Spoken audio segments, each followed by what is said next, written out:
Good morning, students. We again resume with our invitation part 2 class. Yesterday I had asked you to just note this some important lines. अब यही वो lines है जिससे आपका notice जो है वो आप अलग अलग फॉर्मेट में बना सकते हो. अब जैसे ये आपका रह गया नोटिस. अब इसी में आपको डिनर के लिए बुला रहे हैं, है ना. देखिए जैसे अब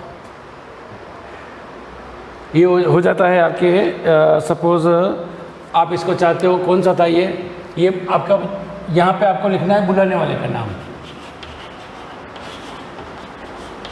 मिसेस एंड मिस्टर. ये हो गया आपके गुप्ता, ठीक है. फिर हो गया request the pleasure of your benign presence on the auspicious occasion of their son's marriage. अब बेटे की शादी है, राहुल. अब किसके साथ है? विथ सपोज आपने लिख दिया रेखा. अब ये आपको लिखना है daughter of Mrs and mister Sharma, ठीक है. अब ये आपका वेन्यू हो जाएगा, है ना. अब आपने क्या लिखा है? Mr and Mrs Gupta request the pleasure of a benign presence on the occasion of the son's marriage Rahul with Rekha, ठीक है. अब कहाँ, अब डेट डे ये सब आपका क्रम कैसे भी चेंज कर सकते हैं. अब आपने डेट लिख दी है ऑन 5 अक्टूबर 2010 और आपने लिख दिया वेडनेसडे, ठीक है. अब वाटिका जैसे आपने लिख दी, यहाँ पे लिखना आपको वेन्यू,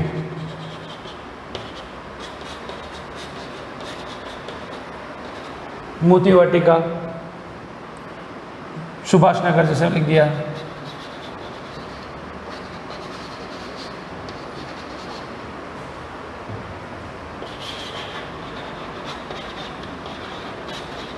फ्रॉम 5 PM ऑनवर्ड्स, ये हो गया. फिर यहाँ पे आपको एक व्यक्ति का नाम लिखना है, उस परिवार के कोई भी व्यक्ति, और यहाँ पे क्या लिखना है? From Gupta family. ये आपका हो गया बेटे की मैरिज का. Occasion of their son's marriage नहीं हो गया, आपको लगता है कि भाई उसकी सगाई का कार्यक्रम है, तो आप यहाँ क्या लिख देंगे? यहाँ लिख देंगे रिंग सेरेमनी. तो ये चीज़ जो है वो मेन चीज़ें ऊपर करके आती है. तो अब आप देखिए इसमें कि हम बेसिकली लिख क्या रहे हैं. हम लिख ये रहे हैं यहाँ पर सबसे ऊपर क्या आ रहा है? सबसे ऊपर आ रहा है बुलाने वाले,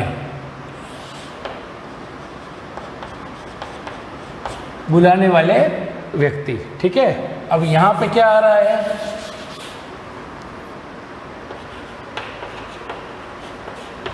कौन सा अवसर है या उपलक्ष्य है, ठीक है. यहाँ पे नाम, अब ये है आवश्यक हो तो, आवश्यक हो तो. अगर आप घर का इनॉग्रेशन कर रहे हो तो यहाँ व्यक्ति का नाम नहीं आएगा, ठीक है. फिर यहाँ पे इन लाइनों में क्या आएगा? इनमें आएगा आपका दिनांक, दिन, वर्ष, समय और स्थान. ये सब चीज़ें जो है वो आपको लिखनी है, ठीक है. तो ये आपको समझना है कि भाई हम इनविटेशन कैसे बनाते हैं. ओके. अब जब हम इनविटेशन बनाते हैं तो उसके बाद में फिर जो है क्या करना होता है आपको?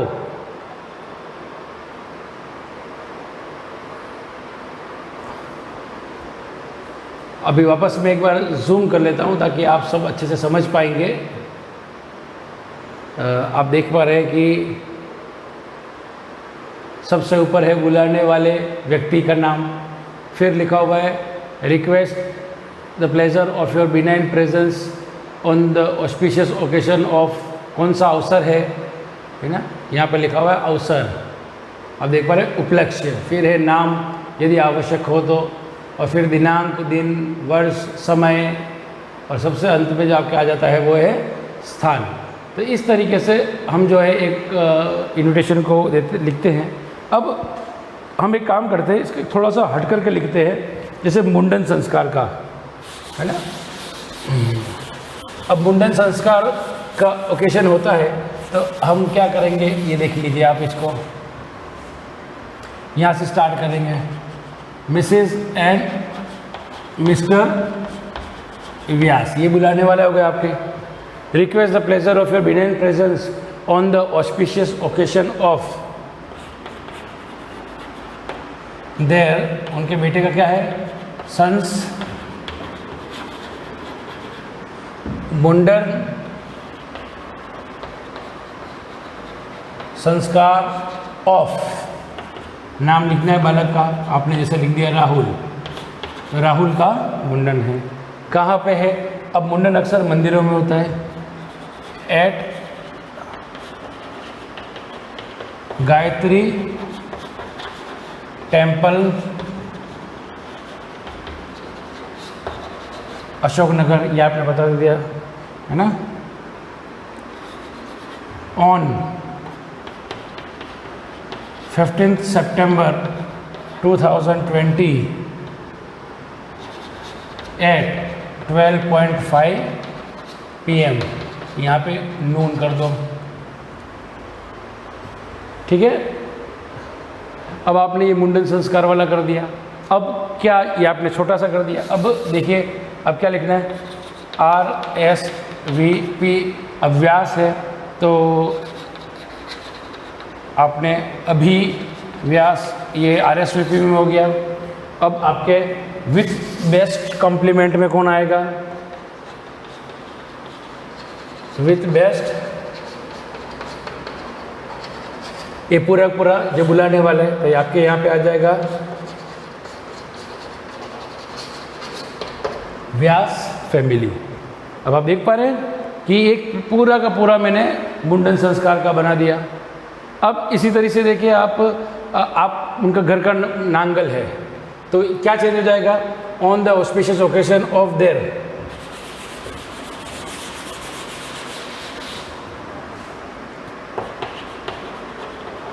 हाउस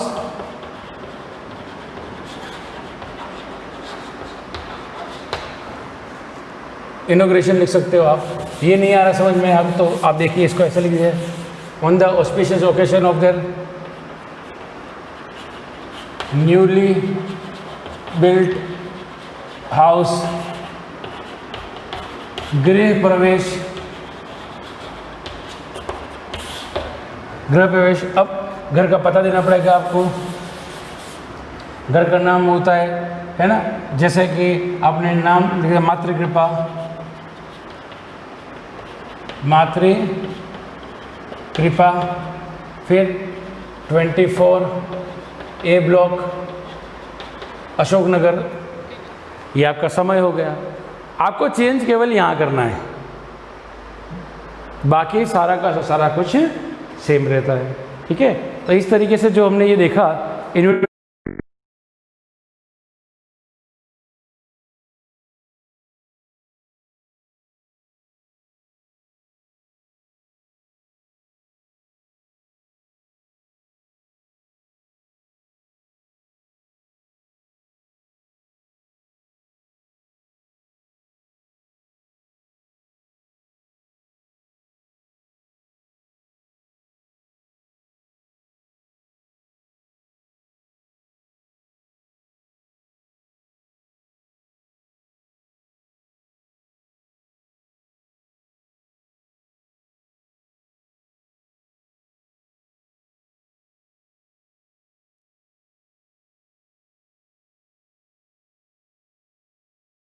बच्चों, हम पढ़ रहे हैं क्लोरोफॉर्म प्रिपरेशन मेथड।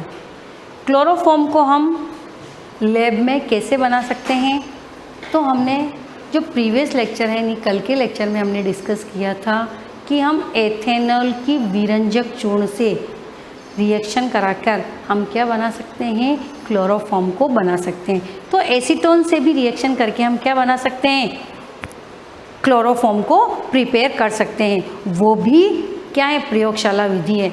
अगर एग्ज़ाम में आ जाए हेलोफॉर्म रिएक्शन तो भी आप इसमें ये दे सकते हो। एग्ज़ाम में आ जाए एथेनॉल से आप प्रयोगशाला विधि से क्लोरोफॉर्म कैसे बनाएंगे तो आपको ये मेथड देना है। और एग्ज़ाम में आ जाए केवल प्रयोगशाला मेथड तो आप एथेनॉल या एसीटोन कोई भी दे सकते हैं।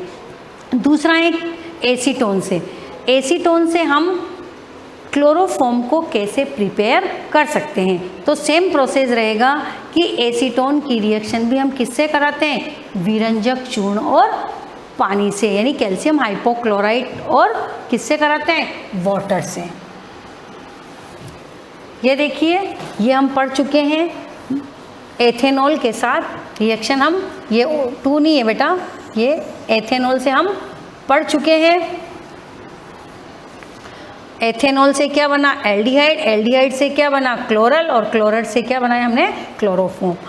अगर हम एथिल अल्कोहल की जगह एसीटोन यूज़ करते हैं तो भी क्या बनता है, क्लोरोफॉर्म बनता है, लेकिन एक स्टेप कम हो जाएगी। लेकिन रिएक्शन क्या कहलाएगी, ये भी हेलोफॉर्म और ये भी हेलोफॉर्म।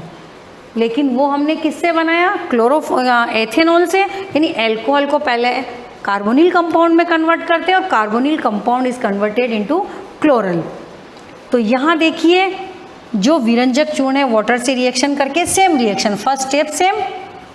सेकंड में हमने क्या लिया, यहाँ पे लिया हमने एथेनॉल, यहाँ क्या लेंगे हम, कीटोन। तो डायरेक्ट एक स्टेप कम हो जाएगी। जो यहाँ पे हमने पहले कार्बोनिल कंपाउंड फॉर्म किया वो हमको फॉर्म नहीं करना पड़ेगा, डायरेक्ट ही कार्बोनिल कंपाउंड क्या होता है, नवजात क्लोरीनेसेंट क्लोरीन से रिएक्शन करके हमको क्या दे देते हैं, ट्राई क्लोरो एसीटोन, यानी ट्राई क्लोरो जो एल्डिहाइड या कीटोन हमको दे देते हैं। यहाँ पे एल्डिहाइड बना, यहाँ पे कीटोन लिया तो कीटोन प्रोडक्ट। फिर ये जो ट्राई क्लोरो कीटोन है वो वापस कैल्शियम हाइड्रोक्साइड से रिएक्शन करके क्या बनाते हैं, क्लोरोफॉर्म। ये आपको देखिए मैं बता देती हूँ। ये हमने लिया फर्स्ट स्टेप CaOCl2 विरंजक चूर्ण, उसकी रिएक्शन हमने किससे कराई, वाटर से कराते हैं तो क्या बन जाता है, कैल्शियम हाइड्रोक्साइड, जिसको क्या बोलते हैं, बुझा चूना। और 2 मॉलिक्यूल्स हमको क्या मिलते हैं, नेसेंट क्लोरीन, यानी कि नवजात क्लोरीन। ये जो नवजात क्लोरीन होती है वो कीटोन से रिएक्शन करती हैं। कीटोन की जैसे मैंने लिया एसीटोन, आप जो कीटोन लोगे उस कीटोन के अकॉर्डिंग हमको क्या मिल जाता है, क्लोरोफॉर्म मिल जाता है। और उसके अकॉर्डिंग हमको क्या मिल जाते हैं, जो को प्रोडक्ट यानी कि जो एसिड का सॉल्ट मिलता है वो उसके अकॉर्डिंग हमको मिलता है। तो ये हमने एसीटोन लिया, उसकी रिएक्शन हमने किससे करवाई, नवजात क्लोरीन। तो वहाँ डायरेक्ट एक स्टेप कम हो गई, डायरेक्ट नवजात के Cl के 6 मॉलिक्यूल से रिएक्शन करके क्या बना देते हैं, यहाँ पे क्लोरल बना था, यह बनेगा ट्राई क्लोरो एसीटोन। कुछ नहीं, H हटा के क्या लगाना है, Cl लगाना है, ठीक है। और 3 मॉलिक्यूल क्या बन जाते हैं, HCl के। ये ट्राई क्लोरो एसीटोन के जो 2 मॉलिक्यूल्स हैं वो वापस कैल्शियम हाइड्रोक्साइड से रिएक्शन करते हैं और क्या बनाते हैं, 2 मॉलिक्यूल्स ऑफ क्लोरोफॉर्म। रिएक्शन कैसे होती है ये आप देख लीजिए, सेम रिएक्शन है। वहाँ पे एल्डिहाइड यानी क्लोरल था, यहाँ पे क्या है, कीटोन है। ये Ca, ये कैल्शियम हाइड्रोक्साइड, इसकी रिएक्शन हम क्या कराएंगे, 2 molecules of trichloro acetone, CCl3 CO CH3,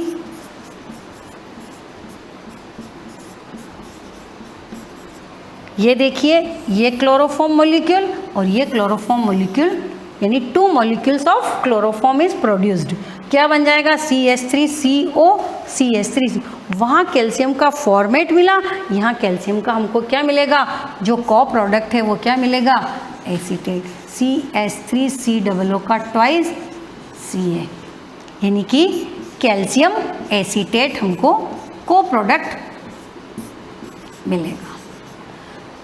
तो इस तरह हम ये रिएक्शन भी क्या कहलाती है, हैलोफॉर्म, यानी हम क्लोरोफॉर्म को एसीटोन से भी प्रिपेयर कर सकते हैं और एथेनॉल से भी प्रिपेयर कर सकते हैं। अब अगर एग्ज़ाम में आ जाए preparation method of laboratory method देना है तो आपको जो पूछे उसके अकॉर्डिंग आपको देना है। केवल हैलोफॉर्म पूछे तो आपको दोनों में से कोई भी रिएक्शन दे सकते हो, और अगर आपको पूछे एसीटोन से कैसे बनाओगे आप तो ये रिएक्शन देनी है, और एथेनॉल से कैसे प्रिपेयर करोगे तो आपको जो मैंने प्रीवियस रिएक्शन पढ़ाई वो आपको देनी है। अब वास्तव में जो होती है रिएक्शन होती कैसे है, देखिए आप कि जो हम प्रैक्टिकल करते हैं लैब में हम इसको बना सकते हैं। एक 500 ml का गोल पेन देखा जिसका पेंदा नीचे से क्या हो, राउंड शेप का हो, उसमें 100 ml हमने क्या डाला, विरंजक चूर्ण। सबसे पहले हम क्या ले रहे हैं, कैल्शियम हाइपोक्लोराइड, उसमें फिर क्या मिलाते हैं, 200 ml क्या हमको करना है, वाटर ऐड करना है, और 25 ml या तो एथिल अल्कोहल से प्रिपेयर करना है तो एथिल अल्कोहल, और अगर आपको एसीटोन से प्रिपेयर करना है तो आपको क्या लेना है, एसीटोन लेना है। और फिर उसको ये देखिए सबसे पहले आपने यहाँ पे क्या डाला, एथेनॉल 25, विरंजक चूर्ण जो लिया 100 ग्राम, और विरंजक चूर्ण पाउडर होता है तो उसको ग्राम में लेंगे, और वाटर 200 ml। इन सबको लेकर हमने इसको क्या डाल दिया, जो गोल पेंदे का यानी राउंड वाला जो उसका सरफेस हो उसमें हमने इसको क्या डाल दिया, गोल पेंदे के फ्लास्क में इसको डाल के जो सैंड होता है उस पे, बालू उष्मक पे इसको रखते हैं, फिर इसको हीट करते हैं। अब देखो रिएक्शन होती है, और ये यहाँ से क्या होती है, क्लोरोफॉर्म जो होता है बन के हमको यहाँ पे पानी के ऊपर, पानी क्या होता है, पानी भारी होता है और क्लोरोफॉर्म क्या होता है, तो तैरता रहता है, तो हमको क्या मिल जाता है, क्लोरोफॉर्म यहाँ इकट्ठा हो जाता है। यानी कि ये संघनित्र से होता हुआ सैंड उसमें अपने रखा सैंड बाउल में और गर्म करते क्लोरोफॉर्म संघनित्र से होता हुआ ग्राही में एकत्रित हो जाता है, और हमको क्या मिल जाता है, प्योर क्लोरोफॉर्म मिल जाती है। ये है लेबोरेटरी मेथड।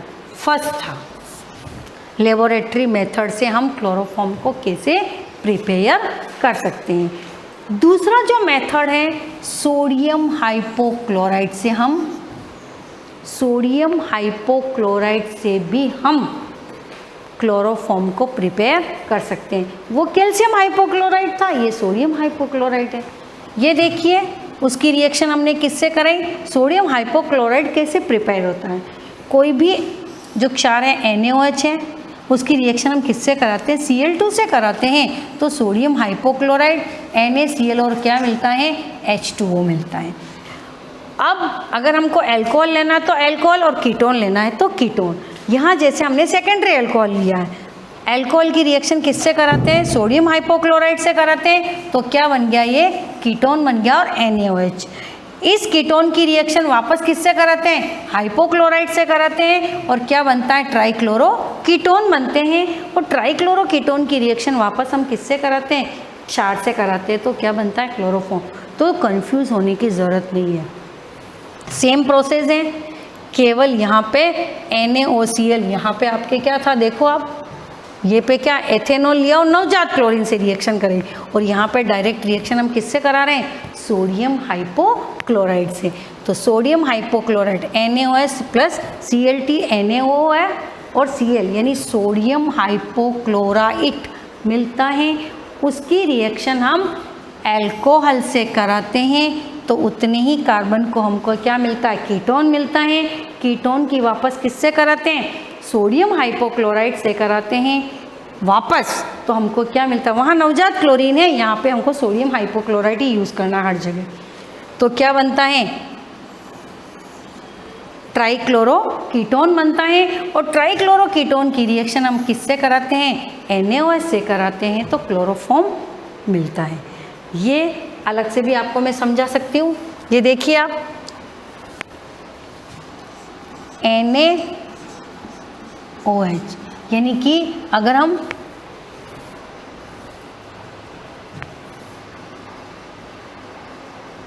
ये देखिए आप बोर्ड पे NaOH की रिएक्शन किससे कराई, Cl2, तो क्या बना NaOCl।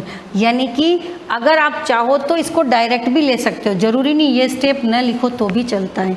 यानी NaOH की रिएक्शन Cl2 से कराते हैं तो क्या बनता है, सोडियम हाइपोक्लोराइड। लेकिन हम डायरेक्ट सोडियम हाइपोक्लोराइड भी डायरेक्ट यूज में ले सकते हैं।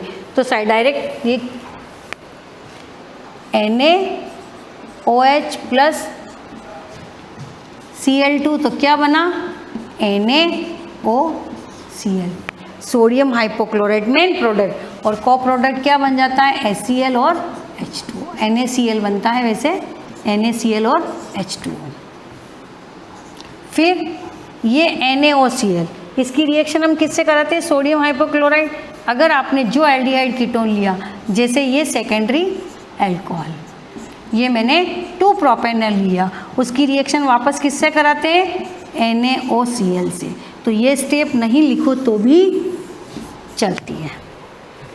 इससे रिएक्शन कराएंगे तो क्या बन जाएगा, अल्कोहल को पहले किस में कन्वर्ट कर दो, कीटोन में। तो जितने कार्बन का अल्कोहल है उतने कार्बन का क्या बन जाएगा, कीटोन। इस कीटोन की रिएक्शन वापस किससे कराते हैं, वापस उसमें नवजात क्लोरीन लेते हैं और यहाँ पे हम क्या लेते हैं, सोडियम हाइपोक्लोराइड। क्या बन जाएगा, जितने कार्बन का आप एल्डिहाइड या कीटोन यूज़ करते हैं उतने ही कार्बन का क्या बन जाएगा, ट्राइक्लोरोएसीटोन। यानी क्या बन गया ये, ट्राइक्लो। सेम आगे की रिएक्शन सेम जो हमने प्रीवियस रिएक्शन डिस्कस की थी सेम वैसी ही। ट्राइक्लोरोएसीटोन की रिएक्शन हम किससे कराएंगे, ट्राइक्लोरोएसीटोन की रिएक्शन सेम एग्जाम्पल, जैसे हमने उसमें KOH लिया या NaOH, कोई भी क्षार यूज़ कर सकते हो, उससे करा दो आप। NaOH ले सकते हो, KOH ले सकते हो, किसी भी क्षार से कराओ। तो ये देखिए ये Cl है, बस ये वाला H कहाँ जाएगा, इसके बीच में। यानी कि यहाँ पे एक मॉलिक्यूल आपको क्या मिलेगा, क्लोरोफॉर्म का। बचा क्या, देखो CH3COONA, यानी को प्रोडक्ट मिल जाएगा सोडियम एसीटेट। तो सेकंड प्रोसेस हो गया हमारे कि सोडियम हाइपोक्लोराइड से भी हम क्लोरोफॉर्म बना सकते हैं। सोडियम। अब है तीसरा क्लोरल हाइड्रेट से। क्लोरल हाइड्रेट से भी हम क्लोरोफॉर्म बना सकते हैं। तो आपको क्लोरल तो पता है, CCl3CHO को आप क्या बोलते हैं, क्लोरल। अब क्लोरल का हम क्या कर देते हैं, हाइड्रोलाइसिस कर देते हैं, तो उसको बोलते हैं क्लोरल हाइड्रेट। अगर इस क्लोरल हाइड्रेट की रिएक्शन किससे कराओ, NaOH से कराते हैं, तो भी क्या बन जाता है, क्लोरोफॉर्म। ये जो एक H यहाँ आ जाता है, HCOONA, और क्या बन जाता है, H2O। ये आपके थर्ड मेथड। क्लोरल से हम क्या, क्लोरल का हाइड्रेट कैसे बनाते हैं, हाइड्रोलाइसिस से।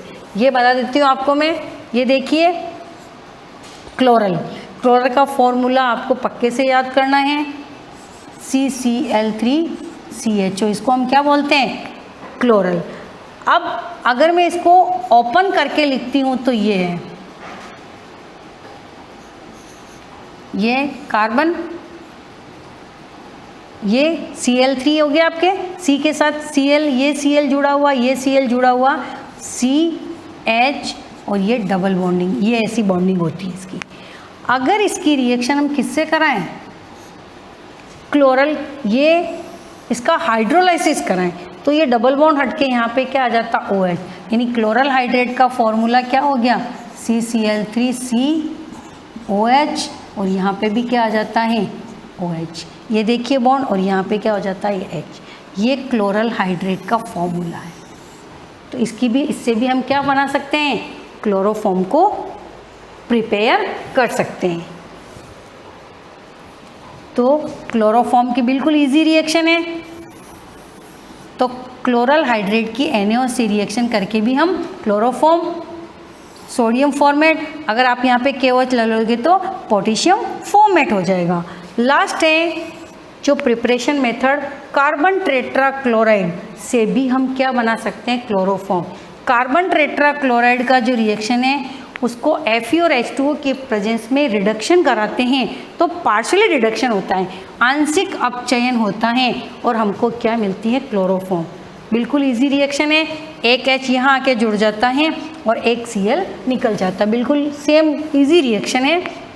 आप देखिए कार्बन टेट्राक्लोराइड 2H की प्रेजेंस में रिएक्शन होगी Fe और H2O, ये हमको लेना है, इसकी प्रेजेंस में तो 2H, ये एक क्लोरोफॉर्म का फॉर्मूला CH Cl3, इसका Cl निकलेगा, ये बॉन्डिंग ऐसे होती है ना, चारों Cl एक साथ ऐसे कार्बन से जुड़े होते हैं, तो एक Cl की जगह क्या आ गया, H आ गया और एक उससे, तो को प्रोडक्ट क्या बन जाएगा, HCl। तो हम कार्बन टेट्राक्लोराइड के पार्शियली रिडक्शन से भी हम क्लोरोफॉर्म को फॉर्म कर सकते हैं। थैंक यू बच्चों।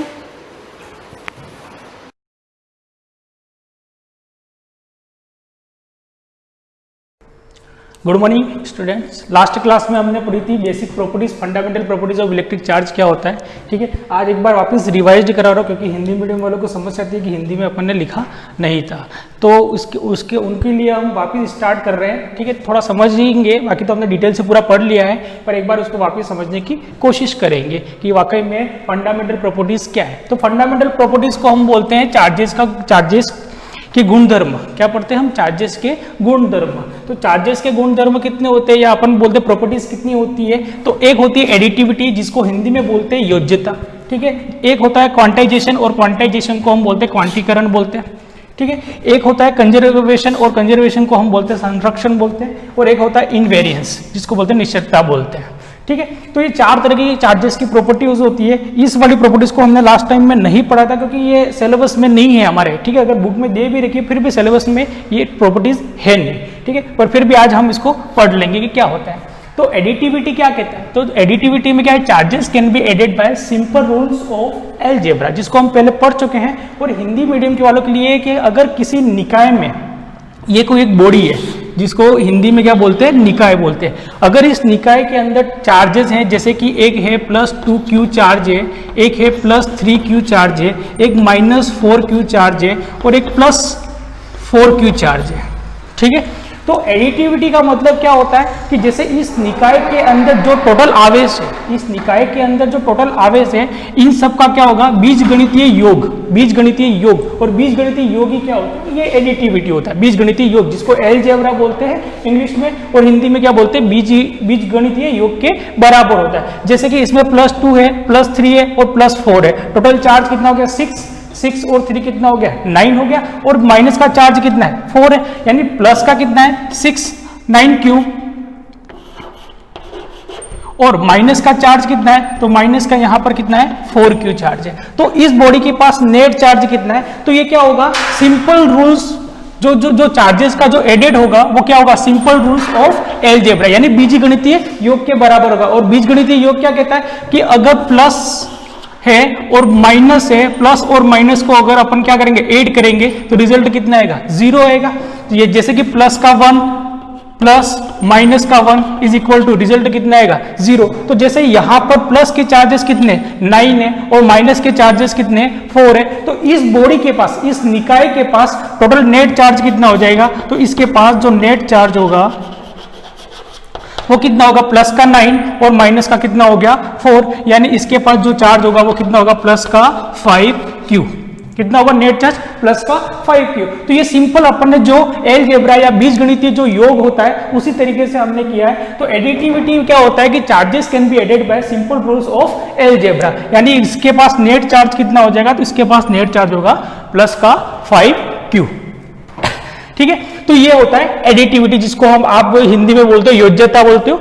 अब दूसरा है क्वांटाइजेशन, दूसरा है क्वांटाइजेशन जिसको अपन बोलते हैं क्वांटीकरण बोलते हैं। तो क्वांटीकरण क्या होता है कि जब भौतिक, हिंदी में अपन इसको पहले समझेंगे क्योंकि इंग्लिश में अपन समझ चुके हैं इस टॉपिक को पहले।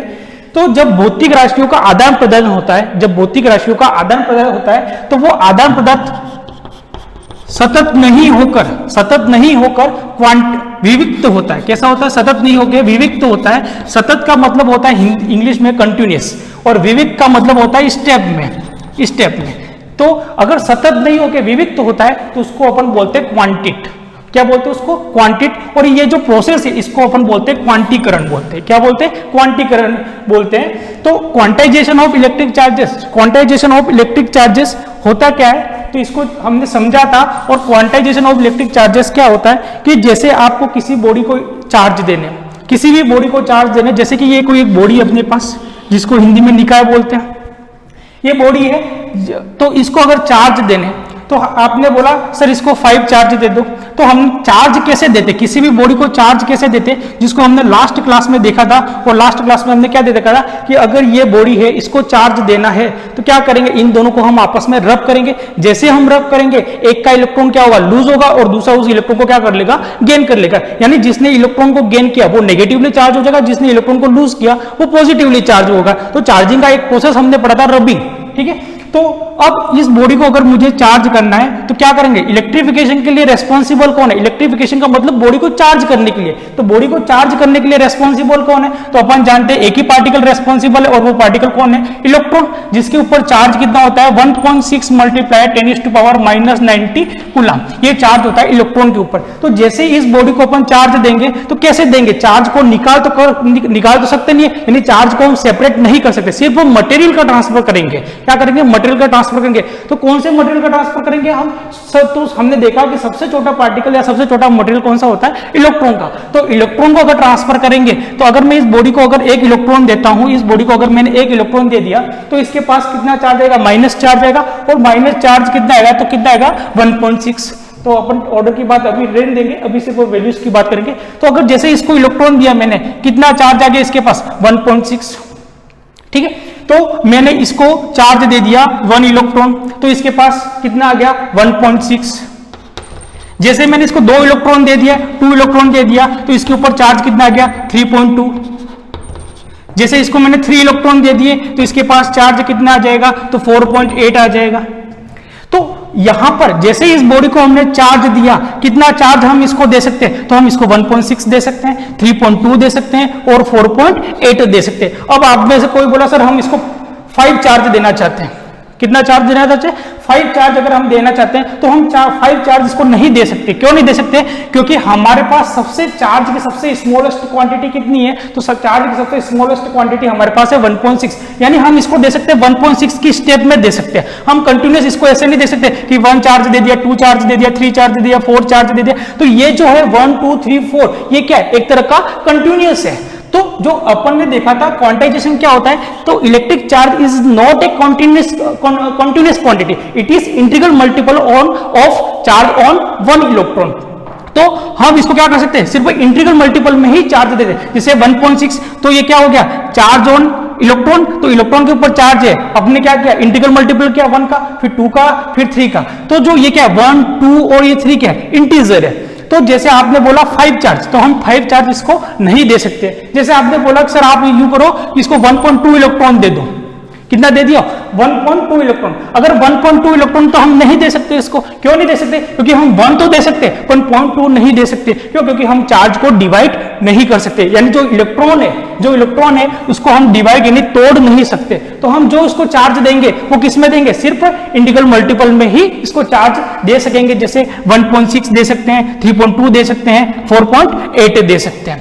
तो हमने देखा था कि जो इलेक्ट्रॉन को जो हम चार्ज देंगे वो कंटिन्यूस हम नहीं दे सकते, कंटिन्यूस यानी 1 2 3 4 5 6 ऐसे चार्ज हम नहीं दे सकते। तो हम चार्ज किस में देते हैं, तो हम चार्ज देते हैं स्टेप में देते हैं, ये स्टेप में। और हर स्टेप कितनी है, तो हर स्टेप हमारे पास कितनी है 1.6 की स्टेप है, हर स्टेप हमारे पास कितनी है 1.6 की स्टेप है। जैसे आप राशन की दुकान पे जाते हो, जैसे सरकारी राशन की दुकान होती है, वहां पर गेहूं मिलते हैं, तो वहां पर एक क्वांटिटी फिक्स कर रखी है, और वो क्वांटिटी क्या है कि पर कैंडिडेट आपको 5 kg गेहूं मिलते हैं, या फिर जो चावल मिलते हैं तो वो कितने मिलते हैं 5 kg। तो आप जैसे गए राशन की दुकान पर, जैसे आप राशन की दुकान पे गए, आपने आपका राशन कार्ड दिखाया जिसमें जैसे कि आपकी टोटल फैमिली में 5 मेंबर है, कितने 5 मेंबर है, तो वो आपको सीधा कितना 25 kg गेहूं दे देगा।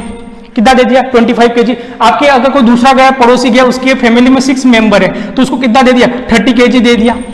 यानी पर कैंडिडेट कितना दिया उसने 5 kg, पर कैंडिडेट उसने कितना दिया 5 kg। तो आपके पास अगर 5 कैंडिडेट है तो कितना गया 25 kg हो गया, और अगर 6 कैंडिडेट है तो कितना हो गया 30 kg हो गया। यानी 1 कैंडिडेट उसने कितनी क्वांटिटी फिक्स कर रखी है 5 देर की। तो यहां पर भी हमने भी एक क्वांटिटी फिक्स कर रखी है, और वो क्वांटिटी क्या है, तो वो क्वांटिटी हम मिनिमम कितना दे सकते हैं 1 इलेक्ट्रॉन दे सकते हैं, और 1 इलेक्ट्रॉन की वैल्यू कितनी होती है 1.6 की। अगर आप देना चाहो इसको 5 इलेक्ट्रॉन दे सकते हो तो 5 इलेक्ट्रॉन हम दे सकते हैं, तो 5 इलेक्ट्रॉन दे सकते हैं तो 5 एज इट इज रहेगा, और इलेक्ट्रॉन की वैल्यू कितनी 1.6 मल्टीप्लाई कर दो तो इतना चार्ज आप इसको दे सकते हो। पर आप सिंपल इसको 5 चार्ज नहीं दे सकते हो। ये क्या है क्वांटाइजेशन ऑफ इलेक्ट्रिक चार्जेस, जिसको आप बोलते हैं क्वांटीकरण। तो ये क्या होता है, जो क्वांटीकरण है वो क्या होता है, सतत नहीं होके क्या होता है विविक्त होता है। सतत नहीं होके क्या होता है हिंदी में विविक्त होता है, और इसी प्रोसेस को हम बोलते हैं क्वांटीकरण बोलते हैं। क्या बोलते हैं क्वांटीकरण। तो इलेक्ट्रिक चार्ज क्या है कंटिन्यूअस क्वांटिटी नहीं है, यह क्या integral multiple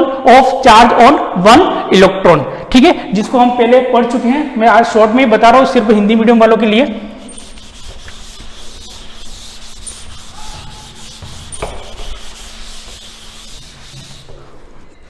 next, conservation of charges, जिसको हम हिंदी में बोलते हैं संरक्षण बोलते हैं। और कंजर्वेशन का मतलब क्या होता है कि जो इस यूनिवर्स का जो चार्ज है वो कंजर्व्ड है। इस यूनिवर्स का जो चार्ज है वो क्या कंजर्व्ड है, वो कभी चेंज नहीं होगा। जैसे कि हमने माना कि ये पूरा हमारा यूनिवर्स है, और इस यूनिवर्स का जो चार्ज है, नेट चार्ज इस यूनिवर्स का कितना होता है, तो नेट चार्ज इस यूनिवर्स का होता है 0। कितना होता है 0। ये कभी चेंज नहीं होगा। ठीक है, तो यूनिवर्स के अंदर हम भी आ गए। तो जैसे हमने यूनिवर्स के अंदर हम भी आ गए, और हमने घर पे एक एक्सपेरिमेंट किया कि 2 बॉडी को हमने आपस में रब किया।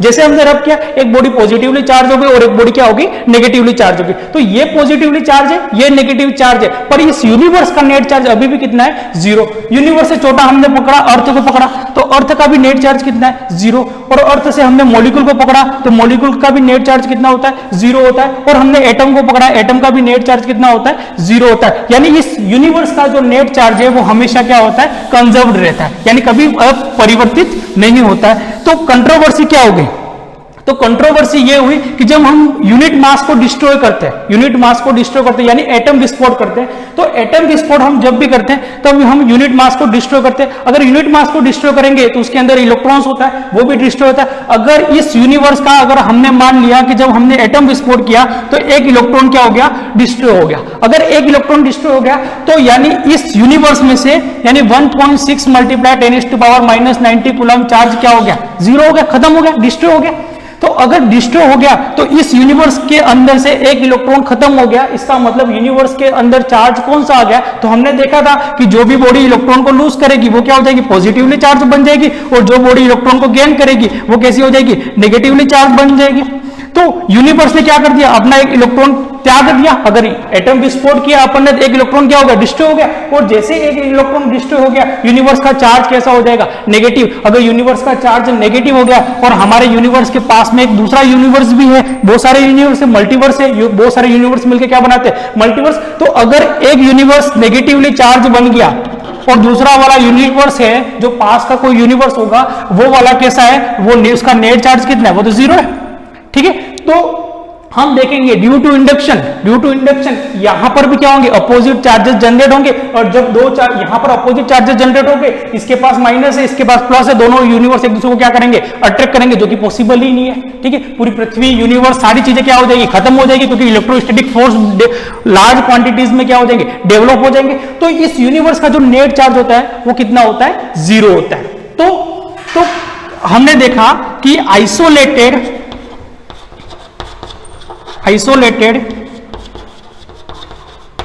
Electric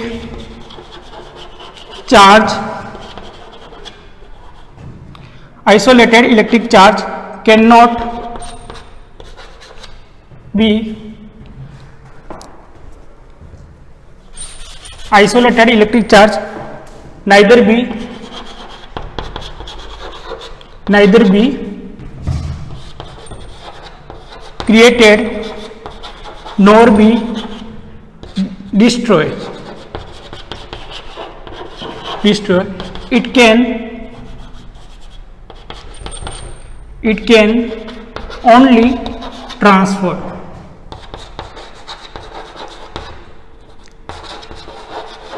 it can only be transfer. मतलब ये होता है कि आइसोलेटेड, आइसोलेटेड वर्ड पे ध्यान रखना, आइसोलेटेड का मतलब होता है सिंगल, सिंगल चार्ज को आप डिस्ट्रॉय नहीं कर सकते, यानी सिंगल चार्ज को आप डिस्ट्रॉय भी नहीं कर सकते और सिंगल चार्ज को आप क्रिएट भी नहीं कर सकते। यानी isolated electric charge can neither be created nor be destroy, it can transfer only one body to another body. ठीक है, तो आप आइसोलेटेड जो सिंगल चार्ज है उसको क्रिएट भी नहीं कर सकते और उसको आप डिस्ट्रॉय भी नहीं कर सकते हो। और ये किसने दिया, ये प्रिंसिपल, ये थ्योरी दी आइंस्टीन ने, और आइंस्टीन ने साथ में एक इक्वेशन दी थी E is equal to mc square, E is equal to mc square. और इसका मतलब क्या है कि m4 क्या आता है, मास, m क्या है, मास, c क्या है, स्पीड ऑफ लाइट, और स्पीड ऑफ लाइट आपने पढ़ी होगी कितनी होती है, 3 मल्टीप्लाई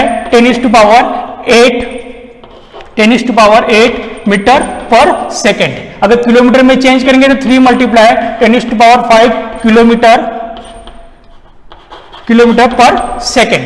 ठीक है, तो E is equal to mc square में उन्होंने क्या बताया कि some material is converted into energy, some material is converted into energy in the presence of light. Speed, ये क्या है, स्पीड ऑफ लाइट है, तो some material is converted into energy. तो ये जब दिया गया था कि इस यूनिवर्स का नेट चार्ज कितना होता है, 0 होता है, हर बॉडी का नेट चार्ज कितना होता है, 0 होता है, तो हमने देखा कि एटम विस्फोट किया तब जो यूनिट मास को हमने डिस्ट्रॉय किया, यूनिट मास को हमने डिस्ट्रॉय किया, तब क्या हुआ, इलेक्ट्रॉन अकेला डिस्ट्रॉय नहीं हुआ, इलेक्ट्रॉन अकेला डिस्ट्रॉय नहीं हुआ। तब वैज्ञानिकों ने या आइंस्टीन ने, सबने जनरल कॉन्फ्रेंस में विचार किया कि इलेक्ट्रॉन अगर डिस्ट्रॉय होता तो इस यूनिवर्स के ऊपर नेट चार्ज कितना आ जाता, प्लस आ जाता, पर यूनिवर्स के ऊपर प्लस नहीं आके क्या हुआ, माइनस, कोई नेट चार्ज अभी भी यूनिवर्स का कितना है, 0 है।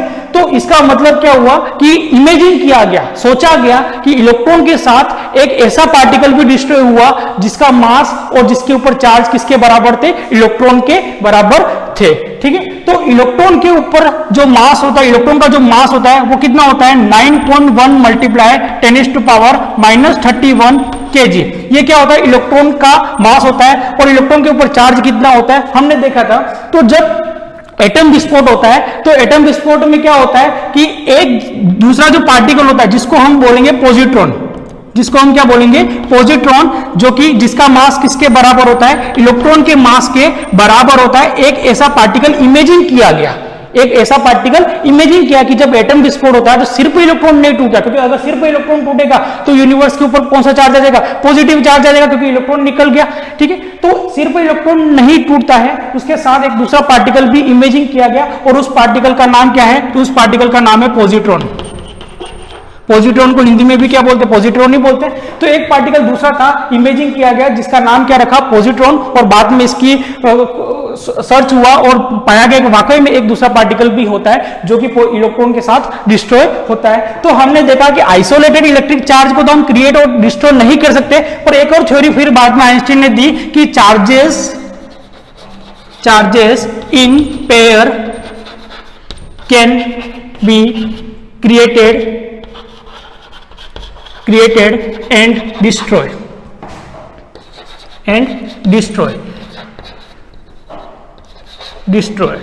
यानी चार्जेस अगर पेयर में होंगे तो हम उनको क्रिएट भी कर सकते हैं और उनको डिस्ट्रॉय भी कर सकते हैं। और ये किसने दिया, तो ये दिया आइंस्टीन ने। किसने दिया, आइंस्टीन ने। तो उन्होंने क्या किया कि एक और दिया, जैसे कि अगर चार्जेस पेयर में होंगे, कि जैसे कि एक पॉजिट्रॉन है प्लस ई और एक इलेक्ट्रॉन है माइनस ई, जब इन दोनों को कोलिजन्स होते, इन दोनों के बीच में कोलिजन्स होते, जिस प्रोसेस को हम बोलते हैं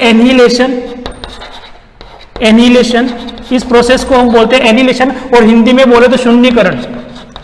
हिंदी में क्या बोलते हैं, शून्यीकरण। एनिहिलेशन को हिंदी में क्या बोलते हैं, शून्यीकरण। तो charges in pair can be created and destroy. तो आइंस्टीन ने क्या थ्योरी दी कि अगर सिंगल चार्ज है तो उसको तो आप क्रिएट भी नहीं कर सकते और डिस्ट्रॉय भी नहीं कर सकते हो, पर अगर चार्जेस पेयर में होंगे, जोड़ों में होंगे, जिसको हम हिंदी में बोलते हैं युग्म के अंदर, ठीक है, तो उनको हम क्रिएट भी कर सकते हैं और उनको हम डिस्ट्रॉय भी कर सकते हैं। कि जैसे कि हमने एक दूसरा पार्टिकल कंसीडर किया था और जिसकी सर्च की, खोज की, और पता लगा वो दूसरा पार्टिकल इलेक्ट्रॉन के साथ डिस्ट्रॉय कौन होता है, तो वो पॉजिट्रॉन होता है। तो जब पॉजिट्रॉन और इलेक्ट्रॉन के बीच में कोलिजन्स होते हैं जब इलेक्ट्रॉन और पॉजिट्रॉन के बीच में क्या होते हैं, कोलिजन्स होते हैं। तो एटम विस्फोट में होता है क्या है, तो एटम विस्फोट में क्या होता है, जब इलेक्ट्रॉन और पॉजिट्रॉन के बीच में कोलिजन्स होते हैं, और जब कोलिजन होते हैं तो ये दोनों एक दूसरे को निगल जाते हैं, और निगलने को ही क्या बोलते हैं, एनिहिलेशन। यानी एनिहिलेशन का मतलब निगल जाना, यानी क्या कर दिया, शून्यीकरण कर दिया, जीरो हो गया। तो जब पॉजिट्रॉन और इलेक्ट्रॉन जब कोलाइड होंगे, एक दूसरे को कोलिजन्स होंगे इन दोनों के बीच में, तो दोनों मिलकर क्या हो जाएंगे, डिस्ट्रॉय हो जाएंगे। यानी material is converted into energy, और वो एनर्जी कितनी होगी, 1.2, वो होगी एनर्जी हमको मिलेगी गामा रेज। क्या मिलेगी हमको, गामा रेज, या हम जिसको कह सकते हैं 2 गामा। ठीक है, तो हमको क्या मिलेगी, 2 गामा, और जिसके पास एनर्जी कितनी होगी, 1.2 मेगा इलेक्ट्रॉन वोल्ट। कितनी होगी, 1.2 मेगा इलेक्ट्रॉन वोल्ट। यानी जब एटम डिस्ट्रॉय करते हैं तो एक इलेक्ट्रॉन के साथ एक दूसरा पार्टिकल भी होता है जिसके ऊपर भी सेम चार्ज होता है, और दोनों डिस्ट्रॉय होते हैं। जब दोनों डिस्ट्रॉय होते हैं तो ये दोनों पार्टिकल किस में कन्वर्ट हो जाते हैं, एनर्जी में कन्वर्ट हो जाते हैं, और एनर्जी में कन्वर्ट होकर कितनी एनर्जी बनाते हैं, तो 1.2 mega electron volt.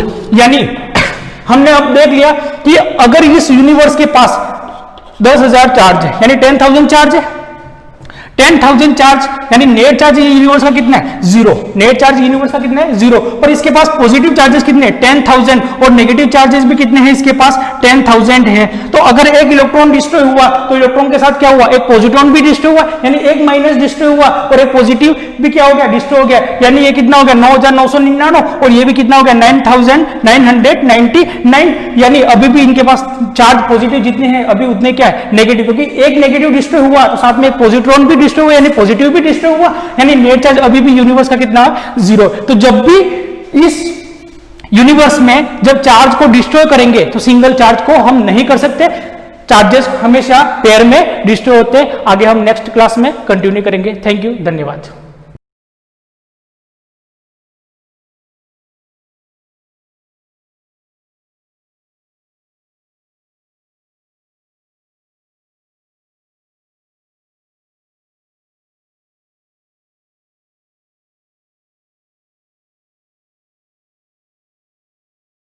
Good morning everyone, सभी को सुप्रभात। पिछली क्लास तक अपना जो लेसन चल रहा था 22 मानव का पाचन तंत्र, वो हमने खत्म कर दिया था।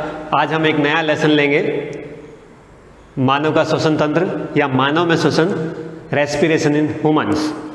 उसको आज स्टार्ट करते हैं, क्योंकि जो खाया पिया है उसको पचाना और उससे ऊर्जा लेना, नहीं तो वो सारा वेस्ट हो जाएगा। अब उससे ऊर्जा जो ले रहे हैं उसको ऊर्जा लेने के लिए इस रेस्पिरेशन की प्रक्रिया का होना बहुत ज़रूरी है। इसीलिए हम इस अध्याय को स्टार्ट कर रहे हैं। अदर कोई थिंग्स नहीं है, कोई दूसरी बात नहीं है। हमारे इस लेसन को अध्याय करने का दूसरा लेसन भी पढ़ सकते थे, लेकिन पाचन और श्वसन प्रक्रियाएं दोनों साथ साथ में चलती रहती है ना। जो खा रहे हैं उसके साथ साथ में हम श्वसन की प्रक्रिया करते रहते हैं। ऐसा नहीं है कि श्वसन को करने के लिए कोई अलग से समय निकालना पड़ता है, कोई अलग से टाइम नहीं है कि ऑक्सीजन ले लूँ, है ना, खाना थोड़ी देर बैठ के खा लूँ, या फिर खाना खाते खाते थोड़ी देर रुक जाऊँ और ऑक्सीजन ले लूँ अच्छी तरीके से, या श्वास ले लूँ। ऐसा कोई ज़रूरी नहीं होता। चाहे कोई सी भी प्रक्रिया कर रहे हों, कोई सी भी प्रोसेस चल रही हो, चाहे खा रहे हो, दौड़ रहे हैं, उठ रहे हैं, बैठ रहे हैं, है ना, नहा रहे हैं, सो रहे हैं, कैसी भी एक्टिविटी चल रही है हमारे, उस ड्यूरिंग द एक्टिविटी हमारा जो ब्रीथिंग सिस्टम है वो कंटिन्यूस 24 आवर्स बाय 7 चलता रहता है। ये एक ऐसी प्रक्रिया है, श्वसन एक ऐसी प्रोसेस है जो आपके पैदा होने से लेकर, जीव के अंश से लेकर मृत्यु संज्ञा तक जाने तक अनवरत रूप से कार्य करती रहती है। अगर ये प्रक्रिया बंद हो जाए तो आपकी मौत है, समझ रहे हैं, वही आपकी डेथ है, उसी से मरना होता है, वही मरना कहा जाता है जब आप श्वसन की प्रक्रिया नहीं कर पाते हैं। तो श्वसन है क्या चीज़, पहले इसको समझ लेते हैं। श्वसन एक जैविक प्रक्रिया है। क्या है? जैविक प्रक्रिया है जिसके माध्यम से पचित भोजन का आक्सीकरण किया जाता है, या जो हम खा रहे हैं उस भोज्य पदार्थ का आक्सीकरण किया जाता है, और ऑक्सीकरण करने के बाद ही उससे हमें ऊर्जा की प्राप्ति होती है, और वही ऊर्जा हमारे शरीर के लिए निरंतर कार्य करने के लिए हमें ऊर्जा या प्रेरित करने के लिए हमारे लिए ऊर्जा का संगठन बनती है। तो वह ऊर्जा हमारे शरीर में एटीपी के रूप में संग्रहित रहती है। फिर से सुन लें, श्वसन एक ऐसी जैविक प्रक्रिया है जिसमें भोज्य पदार्थों का आक्सीकरण होता है और हमें ऊर्जा की प्राप्ति होती है, और यह ऊर्जा की प्राप्ति हमारे शरीर में एटीपी के रूप में संग्रहित रहती है। यह एटीपी श्वसन की परिभाषा है। तो श्वसन क्या हो गया? एक जैविक प्रक्रिया हो गई।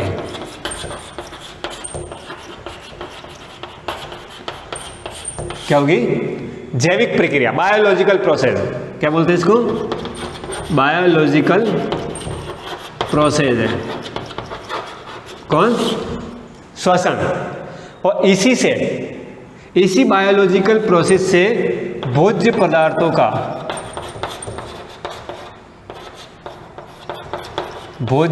का क्या होता है? ऑक्सीकरण होता है। आपने 10वीं में पढ़ा होगा ऑक्सीकरण अपचयन। ऑक्सीकरण में क्या हो गया? O2 से जुड़ना। ऑक्सीकरण किसको कहते हैं? किसी भी कंटेंट, किसी भी एलिमेंट का O से रिएक्टिव हो जाना, O से रिएक्शन कर देना, O से जुड़ जाना, ऑक्सीकरण कहलाता है। तो वो ऑक्सीजन उस भोज्य पदार्थ के अंदर मिलेगी, उसको बोलेंगे ऑक्सीकरण हो जाना। और यह ऑक्सीजन किस विधि, किस प्रक्रिया, किस प्रोसेस से मिलेगी? इस श्वसन की प्रक्रिया से मिलेगी। तो श्वसन की प्रक्रिया क्या होगी? एक जैविक प्रक्रिया होगी। जैविक मतलब जीव के अंदर होने वाली प्रक्रिया, जीव की कोशिकाओं में होने वाली प्रक्रिया, जीव के शरीर में होने वाली प्रक्रिया। ठीक है। तो श्वसन एक ऐसी जैविक प्रक्रिया है जिसमें भोज्य पदार्थों का ऑक्सीकरण होता है, और ऑक्सीकरण होने के पश्चात हमें ऊर्जा की प्राप्ति होती है। किसकी प्राप्ति होती है? ऊर्जा की प्राप्ति होती है। और वह ऊर्जा की प्राप्ति किस रूप में होती है? एटीपी के रूप में, एडिनोसिन ट्राइफॉस्फेट के रूप में हमें ऊर्जा की प्राप्ति होती है, और उसी ऊर्जा से हम सारे कार्य करते रहते हैं। और वह ऊर्जा जो होती है एटीपी के रूप में प्राप्त होती है, और इससे के उत्पाद जो बनते हैं वो बनता है जल, कार्बन डाइऑक्साइड। उत्पाद के रूप में क्या मिलता है? जल यानी H2O, CO2 प्लस ऊर्जा। इस तरीके से हमारे शरीर में ये श्वसन की प्रक्रिया चलती रहती है। तो परिभाषा और कैसे मॉडिफाइड हो सकती है कि सजीवों के शरीर में चलने वाली प्रत्येक जैविक क्रियाओं के संचालन हेतु ऊर्जा की आवश्यकता होती है, और यह ऊर्जा हमें श्वसन से प्राप्त होती है। परिभाषा क्या बन गई? देखो परिभाषा लिख देता हूं यहां। सजीवों के शरीर में होने वाली प्रत्येक जैविक क्रिया के लिए ऊर्जा की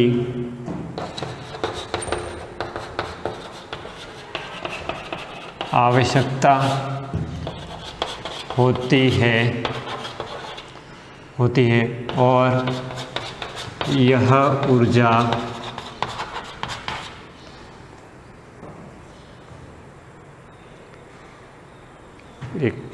क्या लिखना है? जैविक क्रिया के संचालन के लिए, संचालन नहीं लिखा मैंने, संचालन के लिए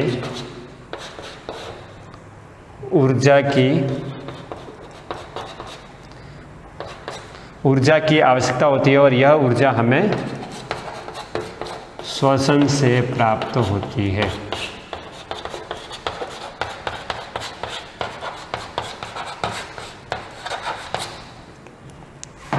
तो क्या हो गया प्रोसीजर? सजीवों के शरीर में होने वाली प्रत्येक जैविक क्रिया के संचालन के लिए ऊर्जा की आवश्यकता होती है, और यह ऊर्जा हमें श्वसन से प्राप्त होती है। चाहे आप परिभाषा के रूप में इस तरीके से लिखें, चाहे समझने के तरीके से इस तरह से उतारें। क्या हो गया, श्वसन एक जैविक प्रक्रिया है, बायोलॉजिकल प्रोसेस हो गई, जिसमें क्या होता है, भोज्य पदार्थों का ऑक्सीकरण होता है, यानी उस पचित भोजन में ऑक्सीजन मिलती है, मिलने के बाद वो प्रत्येक कोशिका तक पहुंचती है और प्रत्येक कोशिका उससे ऊर्जा लेकर कार्य करता है और वह ऊर्जा हमें एटी के रूप में या एटीपी के फॉर्म में दी जाती है, तब जाके हमारा शरीर एक्टिव हो पाता है, हम सक्रिय हो पाते हैं, हम क्रिया कर पाते हैं।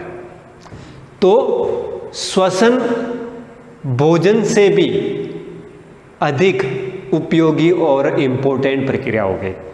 मतलब आप अगर भोजन नहीं कर रहे हैं, नो प्रॉब्लम, 2 दिन नहीं खाया, बाहर नहीं खाया, 1 दिन नहीं खाया, 1 टाइम नहीं खाया, है ना, व्रतवास अपन चलते ही रहते हैं, व्रतवास करते रहते हैं। कभी सुना है कि ऑक्सीजन का व्रतवास हुआ? कभी नहीं होता है ना। भोज्य पदार्थों का ही व्रतवास होता है ना।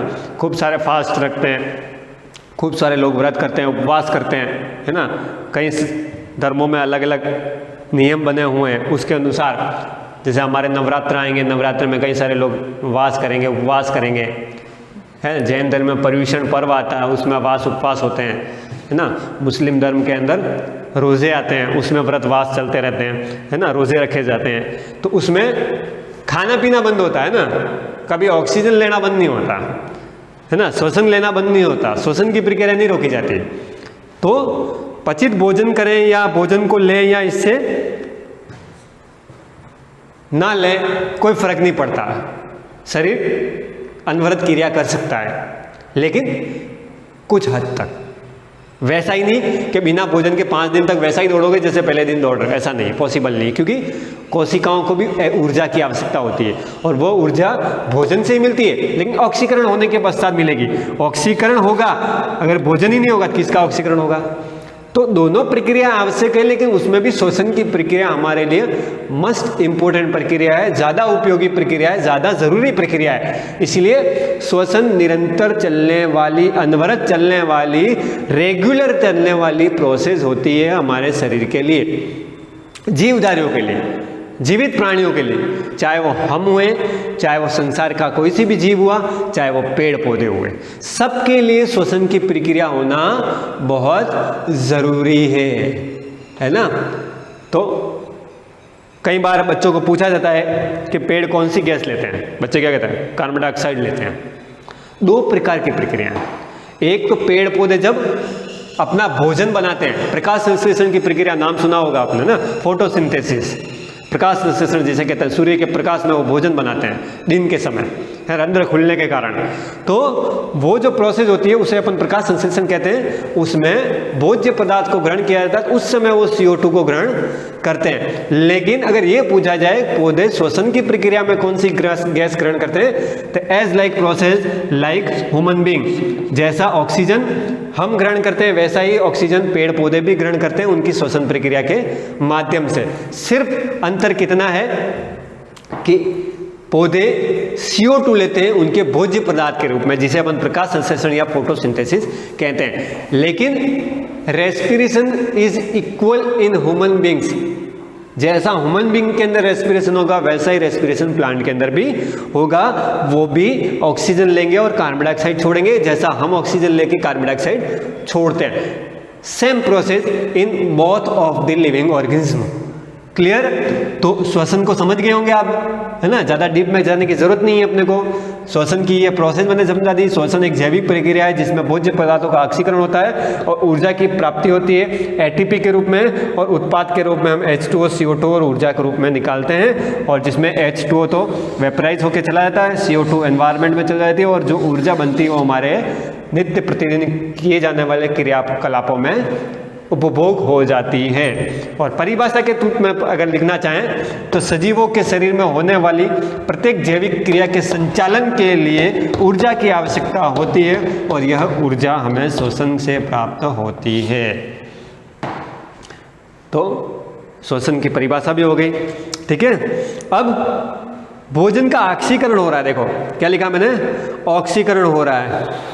तो हम इमेजिन करें कि जितना भी हमने भोज्य पदार्थ लिया, माना कि ग्लूकोज लिया, क्या लिया, ग्लूकोज लिया, तो ऑक्सीकरण कैसे हो रहा है, देखो हमने लिया ग्लूकोज, हो गया ग्लूकोज। ऑक्सीकरण हुआ तो ये ऑक्सीकरण कर दिया हमने, O2 से जोड़ दिया, ये बैलेंस करने के लिए लगा रहा हूँ। तो ये O2 से ऑक्सीकरण कर दिया किसका, ग्लूकोज का, ये क्या है, ग्लूकोज है, ठीक है। इसका O से जोड़ दिया हमने तो ये हो गया ऑक्सीजन। ऑक्सीजन जोड़ने से क्या बन रहा है, ये ऑक्सीकरण हो रहा है, ऑक्सीडेशन, ठीक है। तो ऑक्सीकरण करने पर क्या बना, देखो एक तो कार्बन डाइऑक्साइड बना, एक जल बना, प्लस ऊर्जा की प्राप्ति हुई। और यह जो ऊर्जा की प्राप्ति होगी यह हमें किलो कैलोरी के रूप में प्राप्त होगी। किलो कैलोरी इसका मात्रक है, ऊर्जा का मात्रक क्या होता है, किलो कैलोरी है ना, इसके रूप में ऊर्जा ली जाती है, लेकिन फॉर्म क्या होता है, एटीपी के फॉर्म में ली जाती है ना। मात्रक के रूप में लिखेंगे तो किलो कैलोरी लिखेंगे, क्योंकि किलो कैलोरी के रूप में हमें ऊर्जा की प्राप्ति होनी चाहिए और किलो कैलोरी के रूप में हमें ऊर्जा लेनी चाहिए, है ना। तो जितनी भी हम ऊर्जा लेते हैं डेली लाइफ में वो कैलोरीफिक वैल्यू के रूप में होनी चाहिए, हमारा खान पान कैलोरीफिक वैल्यू वाला होना चाहिए, तभी जाके हमारे शरीर को सही रूप में एक फिक्स अमाउंट के रूप में, एक संतुलित अमाउंट के रूप में हमें ऊर्जा या बैलेंस अमाउंट के रूप में हमें ऊर्जा मिल पाएगी। अन्यथा क्या होगा, हम एक ही तरह का व्यंजन, एक ही तरह का भोजन, एक ही तरह की डाइट डेली ले रहे हैं, है ना। कोई चने की दाल खा रहा है, कोई आलू खा रहा है, कोई, है ना, जैसी सब्जी मिली वैसी रोज खा रहा, नहीं। हमारे शरीर को नित्य प्रतिदिन संचालन के लिए, उसको एक्टिव फॉर्म में रखने के लिए, एक्टिवनेस के लिए, कार्य करवाने के लिए, है ना, हमारे शरीर को सही तरीके से रखने के लिए, बीमार ना हो इसके लिए हमें अलग अलग व्यंजन को लेना चाहिए। व्यंजन मतलब कोई मिठाइयाँ नहीं कह रहा हूँ मैं, व्यंजन मतलब जो फूड आइटम्स हैं, है ना, वेजिटेबल्स है, विटामिन है, प्रोटीन है, खनिज लवण है, लिपिड्स है, इन सबको हमें अच्छी तरह से ग्रहण करना चाहिए। तो जो भी संतुलित भोजन के अवयव हैं उनको अच्छी तरह से लेना चाहिए, कहने का मतलब मेरा ये है ना। तो क्योंकि उन्हीं से हमें अच्छी तरह से किलो कैलोरी के रूप में ऊर्जा मिलेगी। और तुरंत ऊर्जा हम अगर लेना चाहते हैं तो तुरंत ऊर्जा का सोर्स होता है फैट, वसा। वसा की चीज़ें जितनी भी होती हैं वो हमें तुरंत ऊर्जा देती हैं। अगर हमें तुरंत ऊर्जा की कभी भी आवश्यकता हो, थकान महसूस हो रही है और तुरंत एक्टिव होना है, तो वसा के ग्रहण करने से हमें तुरंत ऊर्जा मिलती है, तेलीय चीज़ें खाने से, है ना। लेकिन तेलीय चीज़ें ज़्यादा खानी नहीं चाहिए, है ना। जितनी भी मार्केट में तेलीय चीज़ें होती हैं, ऑयली फूड्स होते हैं, जंक फूड्स होते हैं, वो हमारे लिए नुकसान पहुँचाते हैं, उनसे अवेयरनेस रखें, अपने शरीर को उससे बचाए रखें ना। तो जितना भी भोजन हो हमारा किलो कैलोरी के रूप में वैल्यू वाला हो, कहने का मतलब ये है ना। जैसे कोई भी मार्केट कंटेंट खरीदते हैं हम, चॉकलेट खरीदो, बिस्किट खरीदो, वेपर्स खरीदो, जो भी मार्केट से खाने वाली चीज़ें खरीदते हैं उस पाउच के ऊपर हमेशा देखना, रैपर जो होता है उसके ऊपर देखना आप हमेशा किलो कैलोरी लिखी होती है कि पर 100 ग्राम में 65 किलो कैलोरी, है ना, 65 कैलोरी, 150 कैलोरी, 500 कैलोरी, ऐसी किलो कैलोरी लगी रहती है। तो लगभग 2000 के आसपास हमें कैलोरी की ज़रूरत होती है डेली लाइफ में, हमारे जैसे उम्र वाले इंसानों के लिए, बच्चों के लिए तो 1000-1200 कैलोरी के आसपास की आवश्यकता रहती है। तो किलो कैलोरी के रूप में भी भोजन हमें ग्रहण करना चाहिए। तो ये जो मैंने एक अभिक्रिया लिखी है, इस अभिक्रिया में क्या हो रहा है, देखो ये है भोज्य पदार्थ, आपका क्या है, भोज्य पदार्थ, पचित पदार्थ, है ना। कल अपन ने पढ़ा ना स्वांगीकरण, लास्ट में पाचन की प्रक्रिया में एक प्रोसेस पढ़ी थी, लास्ट में अवशोषण के बाद। अवशोषण में क्या सिखाया था कि पचित भोजन का रुधिर या लसिका में मिल जाना अवशोषण कहलाता है ना। पचित भोजन कहाँ पड़ा रहता है, खोलो पेज, पचित भोजन कहाँ पड़ा रहता है, ल्यूमेन के अंदर बताया था अंदर ना, म्यूकोसा, सिरोसा, अधश्लेष्मिका, श्लेष्मिका, ऐसे स्तर के नाम बताए थे मैंने। और उसके अंदर एक खाली स्थान होता है, खाली जगह पड़ी रहती है जिसको अपन ल्यूमेन बोलते हैं, उसके अंदर पचित भोजन पड़ा रहता है। और वो अधश्लेष्मिका से कहाँ पहुँचता है, श्लेष्मिका के अंदर पहुँचता है और रुधिर और लसिका तक पहुँचता है, उसे अवशोषण कहते हैं। और रुधिर और लसिका के माध्यम से प्रत्येक कोशिका से पहुँचकर ऊर्जा की प्राप्ति होना आपको स्वांगीकरण कहलाता है। तो ये चल रहा था। तो ये क्या है, ये आपका भोज्य पदार्थ है, यानी ग्लूकोज के रूप में आपने भोजन को पचित किया, उसके साथ हमने ऑक्सीजन को जोड़ा, तो ऑक्सीजन को जोड़ना ऑक्सीडेशन कहलाता है। इसी ऑक्सीडेशन को अपन ऑक्सीकरण कहते हैं। तो ऑक्सीकरण की प्रक्रिया क्या हो गई, भोज्य पदार्थ का ऑक्सीकरण। अब क्या हुआ, भोज्य पदार्थ के ऑक्सीकरण होने से उत्पाद के रूप में, देखो क्या लिखा हुआ मैंने, उत्पाद H2 और CO2, तो CO2 और H2 उत्पाद के रूप में निकल गया और हमें क्या प्राप्ति होगी, ऊर्जा की। इसी पूरी प्रोसेस को क्या बोलते हैं, श्वसन बोलते हैं, ठीक है, रेस्पिरेशन बोलते हैं। तो चाहे रिएक्शन के फॉर्म में हो, चाहे प्रोसीजर के फॉर्म में हो, चाहे डेफिनेशन के फॉर्म में हो, आपका ये पूरा क्या आ गया, रेस्पिरेशन का मैकेनिज्म आ गया। फिर आगे जब अपन पढ़ेंगे क्या पढ़ेंगे, रेस्पिरेशन के टाइप्स, कितने टाइप्स का रेस्पिरेशन होता है, उसका डायग्राम और उसकी प्रोसेस, कि श्वसन की क्रियाविधि कैसे होती है ह्यूमन बॉडी के अंदर, और श्वसन के प्रकार कौन कौन से। तो जब भी अपनी अगली क्लास होगी अपन उसके प्रकार, उसका डायग्राम, उसकी विधि के बारे में अध्ययन करेंगे। तब तक के लिए गुड बाय।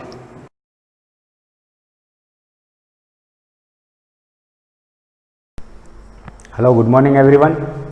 हमने human nervous system chapter start किया था, इसमें पार्ट 5 पढ़ने वाले हैं। अभी तक हमने मेनिंजेस के बारे में पढ़ लिया है, ठीक है, और जो जनरल इंट्रोडक्शन था आपका नर्वस सिस्टम के बारे में वो मैंने आपको प्रोवाइड करा दिया है, ठीक है। अब स्टार्ट करेंगे हम CNS के मेन पार्ट, यानी CNS, सेंट्रल नर्वस सिस्टम, जिसको हिंदी में केंद्रीय तंत्रिका तंत्र भी कहा जाता है, ठीक है। और इसके अंदर हमने 2 पार्ट डिस्कस किए थे, आपको क्लासिफिकेशन भी बताया था मैंने। CNS के अंदर आता है आपका brain and spinal cord, brain and spinal cord. और मैंने आपको बताया भी था कि जो स्पाइनल कॉर्ड होती है वो वर्टिबल कॉलम नहीं होती है, जो आपके बैकबोन होती है उसी को स्पाइनल कॉर्ड नहीं कहा जाता है। बैकबोन आपकी स्पाइनल कॉर्ड को प्रोटेक्शन प्रोवाइड करने का काम करती है, क्योंकि जो स्पाइनल कॉर्ड होती है वो नर्व्स होती है, न्यूरॉन्स,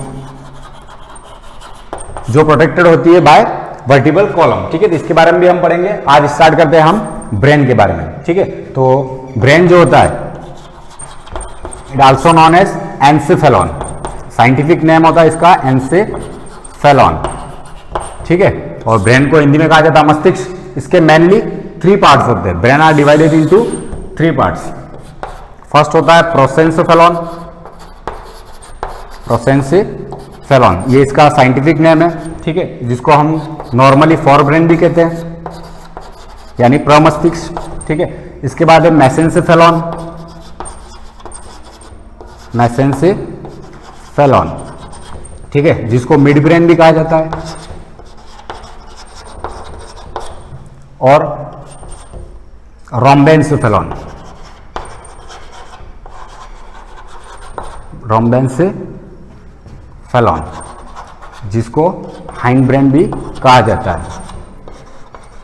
नॉर्मली हम इसको हाइंड ब्रेन कहते हैं, यानी prosencephalon forebrain, mesencephalon mid brain and rhombencephalon hind brain, ठीक है। प्रमस्तिष्क, अनुमस्तिष्क और आप जानते ही हो उसके बारे में, ठीक है। इसके मेनली 3 पार्ट्स होते हैं, ठीक है। फर्स्ट होता है ऑल्फैक्टरी लोब, ऑल्फैक्टरी लॉब्स, ठीक है। सेकंड होता है इसके अंदर सेरेब्रम, सेरेब्रम, ठीक है, जिसको सेरेब्रल हेमिस्फीयर भी कहा जाता है, सेरेब्रल हेमिस्फीयर। और एक पार्ट होता है इसके अंदर डायंसेफेलॉन, डायंसेफेलॉन, जिसके अंदर 2 पार्ट और होते हैं। और मेनली हम 3 पार्ट इसके अंदर काउंट करते हैं, लेकिन आपने 2 पार्ट के बारे में पहले पढ़ रखा होगा। और 2 पार्ट ही जनरली अपन उसके अंदर पढ़ते भी हैं, लेकिन इसके अंदर होता है एक एपिथैलेमस, एपिथैलेमस, यहां पे कंटिन्यू कर देता हूं मैं इसको, ठीक है। तो डायंसेफेलॉन जो है आपके, इसके अंदर 3 पार्ट्स होते हैं। एक होता है एपिथैलेमस,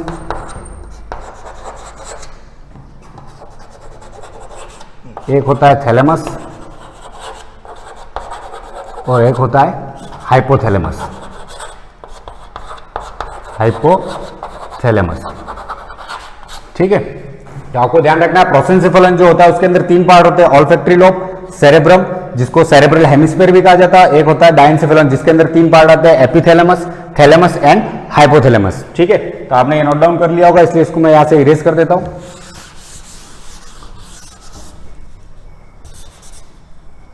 इसके बाद है आपका मेसेंसेफेलॉन, मिड ब्रेन, जिसके अंदर 2 पार्ट होते हैं, एक होता है ऑप्टिक लॉब्स, ठीक है, और दूसरा होता है सेरेब्रल पेडेंकल्स, सेरेब्रल पेडेंकल्स। इसके अंदर 2 पार्ट होते हैं, मेसेंसेफेलॉन के अंदर ऑप्टिक लॉब्स एंड सेरेब्रल पेडेंकल्स। और आपका जो लास्ट पार्ट है यानी रोम्बेनसेफेलन, जिसको हाइंड ब्रेन भी कहा जाता है, इसके अंदर मेनली 3 पार्ट्स होते हैं। एक होता है आपका सेरेबेलम, ठीक है, यहाँ पे कंफ्यूज नहीं होना है, सेरेबेलम और सेरेब्रम के अंदर सेरेब्रम अलग है और सेरेबेलम भी आपका अलग होता है। सेकंड पार्ट होता है इसके अंदर पॉन्स वेरोलाई। पॉन्स वेरोलाई, जनरली आपने इसके बारे में पॉन्स ही पढ़ा होगा, लेकिन इसका पूरा नाम होता है पॉन्स वेरोलाई। और लास्ट थर्ड पार्ट होता है इसके अंदर medulla oblongata.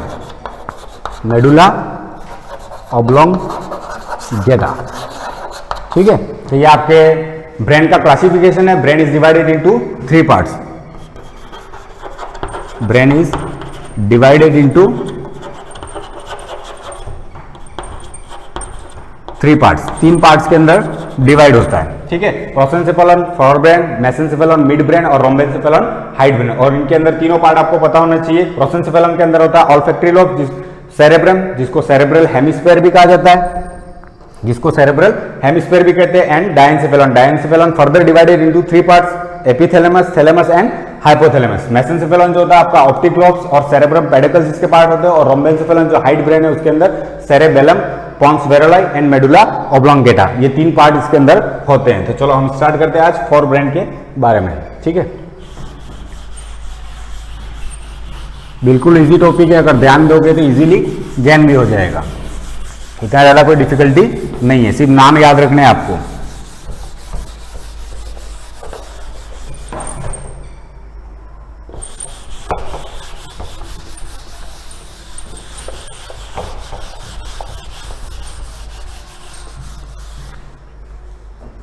First part start करेंगे इसका प्रोसेंसेफेलॉन, ब्रेन के अंदर ब्रेन, और आपका फर्स्ट पार्ट है इसमें प्रोसेंसेफेलॉन,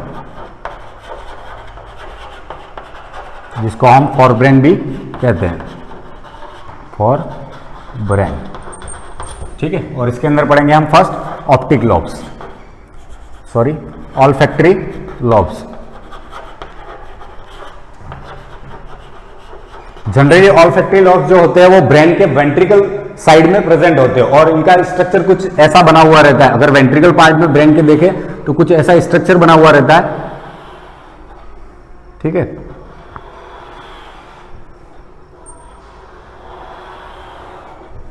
ये एंडिंग पार्ट होता है और ये स्टार्टिंग पार्ट होता है, इसको कहते हैं ऑल्फैक्टरी बल्ब, ऑल्फैक्टरी बल्ब, ठीक है। और ये दोनों जो पार्ट होते हैं इसको कहते हैं olfactory tract, olfactory tract,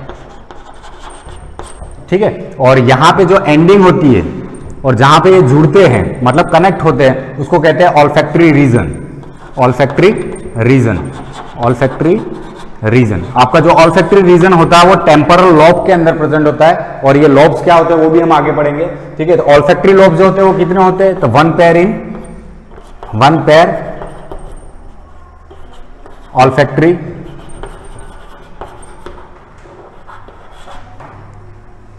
olfactory lobes are present in brain. कितने होते हैं, 1 पेयर ऑल्फैक्टरी लॉब्स, ठीक है। दूसरी बात, ये जो होते हैं वो सॉलिड होते हैं, मतलब भरे हुए रहते हैं अंदर से, ठीक है, हॉलो नहीं होते। ये सॉलिड होते हैं और स्मॉल स्ट्रक्चर होता है, सॉलिड एंड स्मॉल स्ट्रक्चर, छोटे होते हैं बहुत, और वेंट्रिकल साइड में प्रेजेंट होते हैं आपके ब्रेन के वेंट्रल साइड में प्रेजेंट होते हैं। कैसे होते हैं, सॉलिड और स्मॉल स्ट्रक्चर होता है। दूसरी बात, इसके अंदर जो ऑल्फैक्टरी ट्रैक्ट है, olfactory tract of olfactory lobes connects in olfactory region of temporal lobe।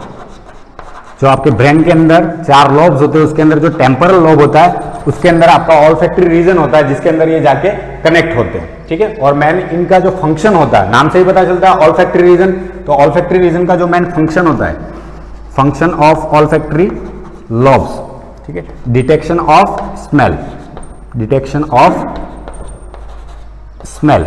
इसका मतलब कंबाइनली अगर आपको पूछा जाए कि फोर ब्रेन का फंक्शन क्या है, तो ये स्मेल को भी डिटेक्ट करता है क्योंकि फोर ब्रेन का ही पार्ट होता है आपका ऑल्फैक्टरी लोब्स। तो आपको ये ध्यान रखना, कंबाइनली अगर पूछा जाए तो डिटेक्शन ऑफ स्मेल भी फंक्शन में आ जाएगा किसके, फोर ब्रेन के अंदर, ठीक है। और ये पहला पार्ट होता है ऑल्फैक्टरी लोब्स, वन पेयर होते हैं ये, ठीक है। इनका स्ट्रक्चर कुछ ऐसा बना हुआ रहता है और ये ब्रेन के वेंट्रल साइड में प्रेजेंट होते हैं। इसके बाद ये सॉलिड और स्मॉल होते हैं। ऑल्फैक्टरी ट्रैक्ट यानी ये जो आपके जैसे कह सकते हैं ट्यूब लाइक स्ट्रक्चर है, जो ट्यूब लाइक स्ट्रक्चर है वो आपके कहां पे ओपन होता है या कनेक्ट होता है, ऑल्फैक्टरी रीजन के अंदर। और आपका ऑल्फैक्टरी रीजन जो होता है वो टेम्पोरल लोब के अंदर प्रेजेंट होता है। और ब्रेन के अंदर मेनली 4 लोब्स होते हैं जिसके बारे में हम आगे डिस्कस करेंगे, ठीक है। तो ये ऑल्फैक्टरी लोब्स आपका फर्स्ट कंप्लीट। इसके बाद सेकंड पार्ट जो आपका होता है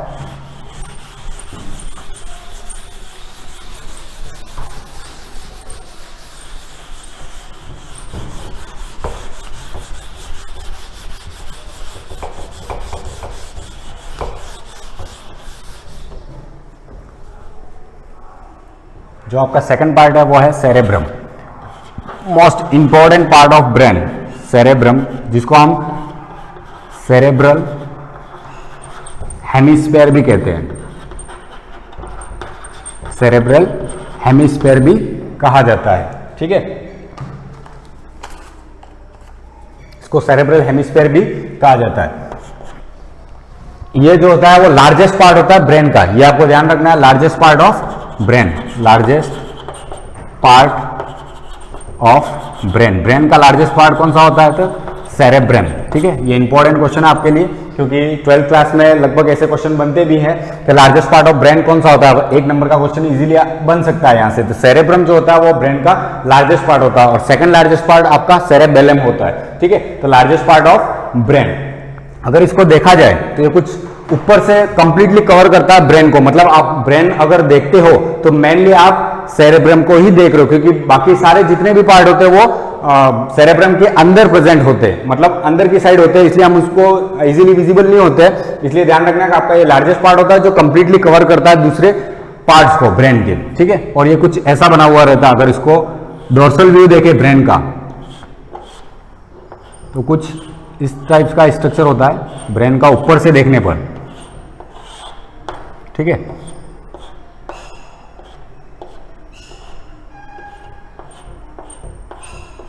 और बीच में से एक लाइन गुजरती है जो इन दोनों को अलग करने का काम करती है, यानी जो ये दोनों वाले पार्ट होते हैं इनको कहते हैं सेरेब्रल हेमिस्फीयर, सेरेब्रल हेमिस्फीयर,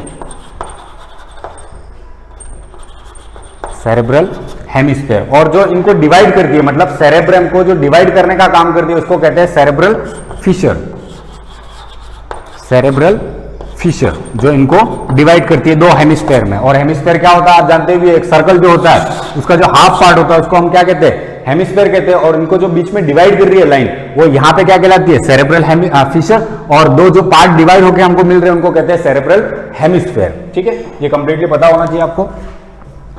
इसके बाद आगे बढ़ेंगे, इसमें जो आप रीजेस देख रहे हो ऊपर की तरफ, जो इसके स्ट्रक्चर में हम देख रहे हैं कि यहाँ पे जो लाइनिंग बनी हुई है ऊपर की तरफ कुछ ऐसी, इनके भी नाम होते हैं, ठीक है। ऊपर उठा हुआ जो बल्जी पार्ट होता है उसको कहते हैं गायराई, इसको गायराई कहा जाता है। और जो अंदर की तरफ फिशर बनाने का काम करती है, एक प्रकार से लाइनिंग जो अंदर की तरफ जाती है, डीपर डिप्रेशन बनाती है ब्रेन के अंदर, इसको कहते हैं सल्साई, सल्साई, ठीक है। तो gyri and sulci are also part of cerebrum, ठीक है। और ये रूफ वाला पार्ट होता है ब्रेन का, ठीक है। इसके बाद जो आपके सेरेब्रल हेमिस्फीयर होते हैं are connected with the help of C shape ring. आपका जो ब्रेन होता है इसको अगर एक सेरेब्रम को अलग करके हम देखें तो वो कुछ ऐसा नजर आएगा,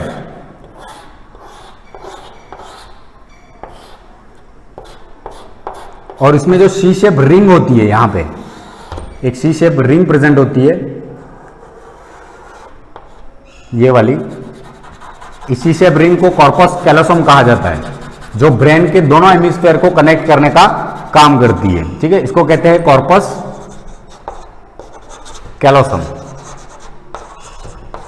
ठीक है। इसको कहा जाता है कॉर्पस कैलोसम। और ये जो ऊपर वाला पार्ट है वो आप जानते ही हो सेरेब्रम का ही पार्ट है, और इसमें सल्साई और गायराई भी इंक्लूड होते हैं। और रूफ वाला जो पार्ट होता है सेरेब्रल हेमिस्फीयर का उसको कहते हैं पेलियम विद सल्साई एंड गायराई। ये भी ध्यान रखना, पेलियम कहा जाता है इसको। रूफ वाला जो पार्ट होता है बाहर से जो आप देखते हो उसको पेलियम कहा जाता है, ठीक है। और जो सी शेप रिंग होती है उसको कहते हैं कॉर्पस कैलोसम। इसका भी फंक्शन होता है, कॉर्पस कैलोसम जो होती है वो कैसी होती है, C shape C shape ring which help to connect two hemisphere, दो हेमिस्फेयर को जोड़ने का काम करती है।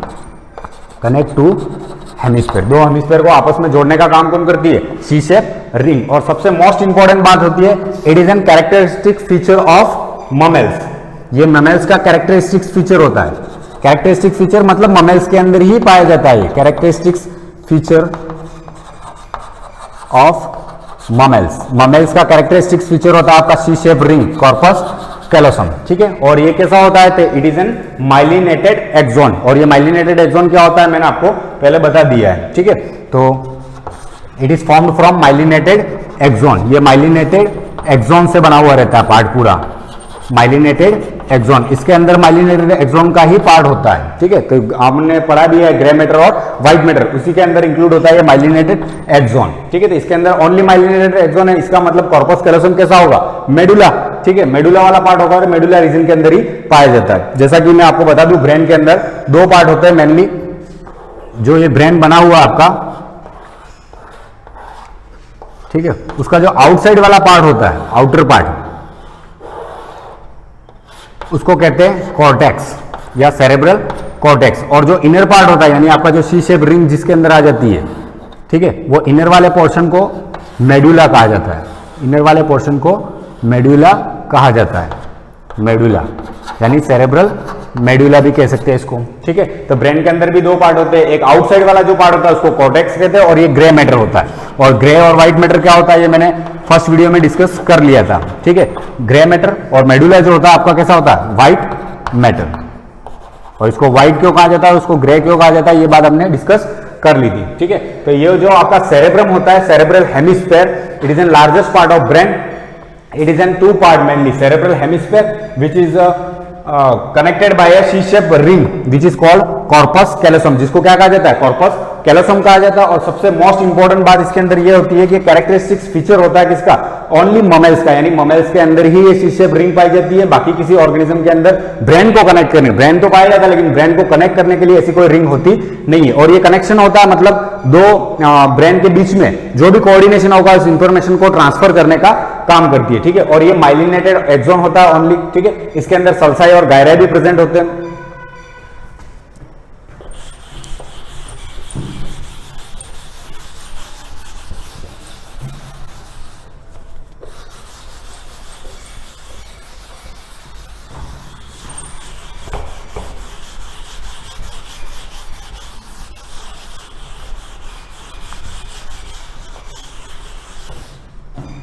और इसमें आपको ध्यान रखना है, जैसे रूफ पार्ट है आपका, रूफ यानी छत जिसको बोलते हैं अपन, roof of a cerebral hemisphere is known as पेलियम।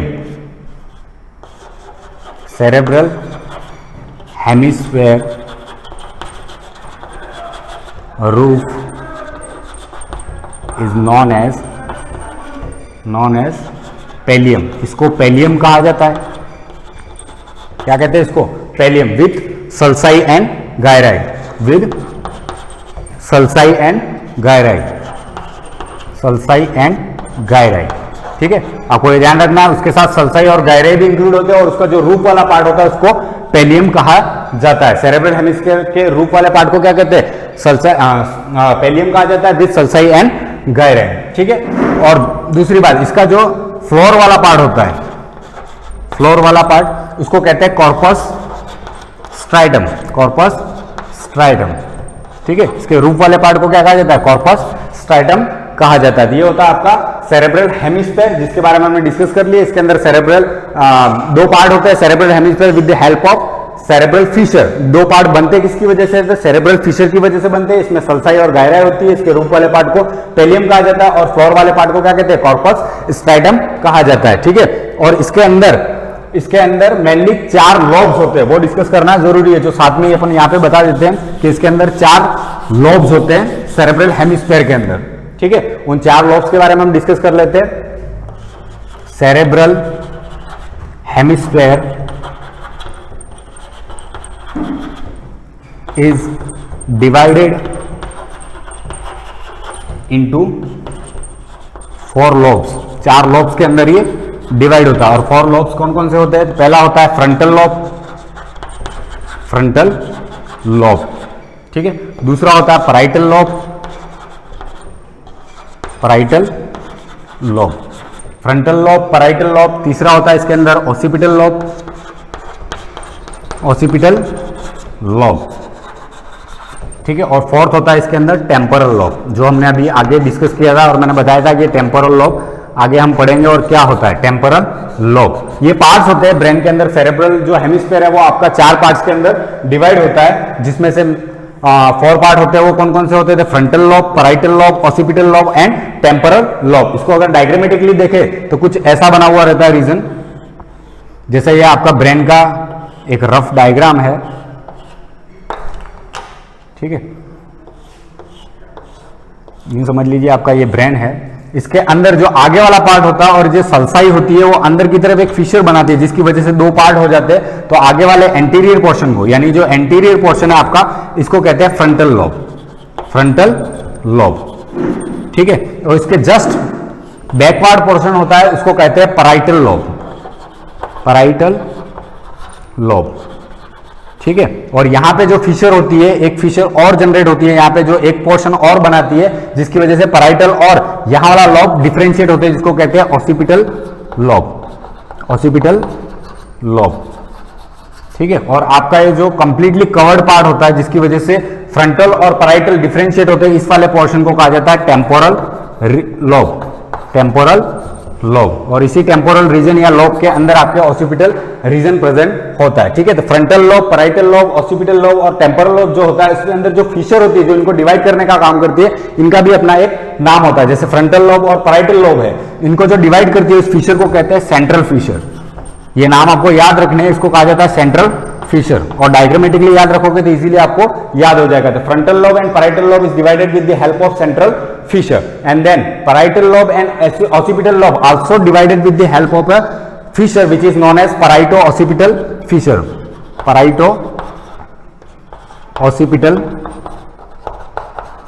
fissure,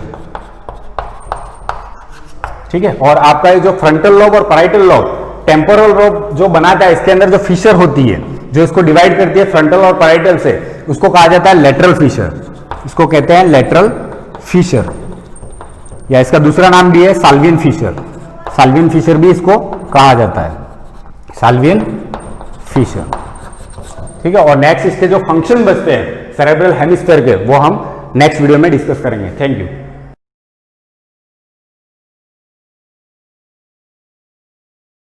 good morning students, welcome to the class. Last जो क्लास थी हमारी, उसमें एक्सरसाइज सॉल्व कर रहे थे हम। एक्सरसाइज 5.2, इसका क्वेश्चन नंबर 9 तक सारे हो गए थे। 10 भी आई होप हो जाना चाहिए था, बट स्टिल मैं एक बार बता देती हूँ। क्वेश्चन नंबर 10 जो है आपका, उसमें क्या करना है आपको?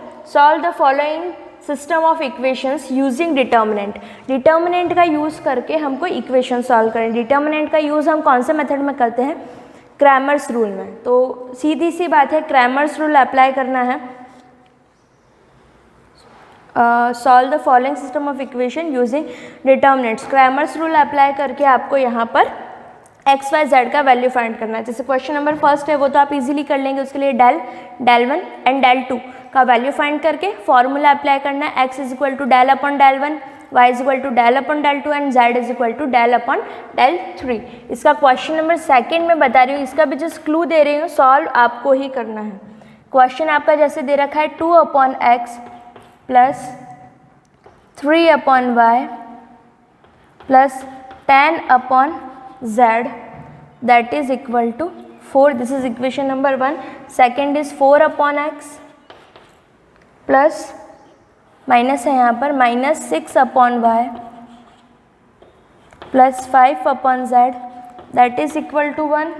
6 upon x plus 9 upon y, 9 upon y minus 20 upon z that is equal to 2। ये क्वेश्चन है आपका, आपको एक्स वाई जेड का वैल्यू फाइंड करना है।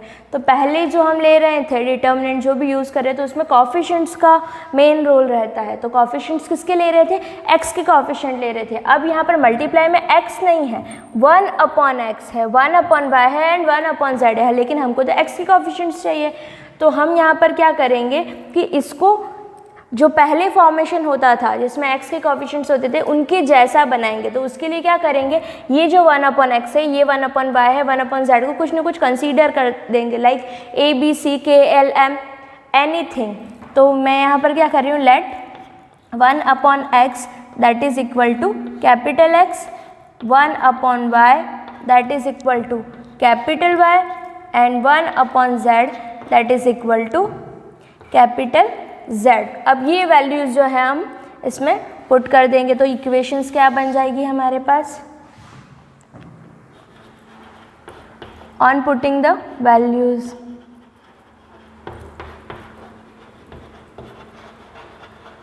अब इक्वेशन बन गई हमारी 2x plus 3y plus 10z that is equal to 4। Now second equation बनेगा 4x प्लस यहाँ पर होगा minus 6y plus 5z that is equal to 1 and 6x plus 9y minus 20z that is equal to 2। Clear है। अब ये आपका question बन गया है। यहाँ से आपका काम है इस x का वैल्यू लाना, इस कैपिटल Y का वैल्यू लाना और कैपिटल Z का वैल्यू लाना। यहाँ से हम क्या करेंगे, डेल 1 और डेल 2 और डेल 3 का वैल्यू लाएंगे। तो डेल इज इक्वल टू जैसे आपका हो जाएगा, जैसे x का वैल्यू फाइंड करेंगे, कैपिटल X का वैल्यू कुछ ना कुछ आएगा। कैपिटल X का वैल्यू आया, इसका मतलब 1/x का वैल्यू आया, जो भी आया यहाँ पर, यहाँ से रेसिप्रोकल करने पर x का वैल्यू आ जाएगा। सिमिलरली 1/y का वैल्यू है, यहाँ से y का वैल्यू, 1/z का वैल्यू आएगा, वहाँ से z का वैल्यू निकालना। तो main purpose x y z निकालना है, कैपिटल X Y Z, वहाँ से आप स्मॉल x इजीली निकाल सकते हो इस कंडीशन से। अब क्रैमर रूल अप्लाई करना है, डेल 1 एंड डेल 2। डेल क्या हो जाएगा आपका, कांस्टेंट को अवॉइड करके जो भी बचा 2 3 10 6 4 -6 5 6 9 20 -20। नाउ डेल 1 में क्या हो जाएगा, इसको इग्नोर करो तो इसके प्लेस पे ये आ जाएगा 4 1 2 3 -6 9 10 5 -20। फिर ये y को इग्नोर करो डेल 2 में, फिर डेल 3 में z को इग्नोर करो। तो क्रैमर्स रूल आप जानते हैं, अप्लाई करना है और x y z यहाँ तक कोई भी स्टॉप नहीं होगा कि कैपिटल X कैपिटल Y और कैपिटल Z का वैल्यू आ गया तो आंसर आ गया, नहीं, उसके आगे भी आपको करना है। आपका मेन क्वेश्चन में स्मॉल x है, ये तो हमारा कंसीडरेशन है, हमने माना है, तो आपको एट द एंड वैल्यू तो स्मॉल x का ही चाहिएगा। तो इसके आगे ये 2 स्टेप तो करनी ही रहेगी। क्लियर।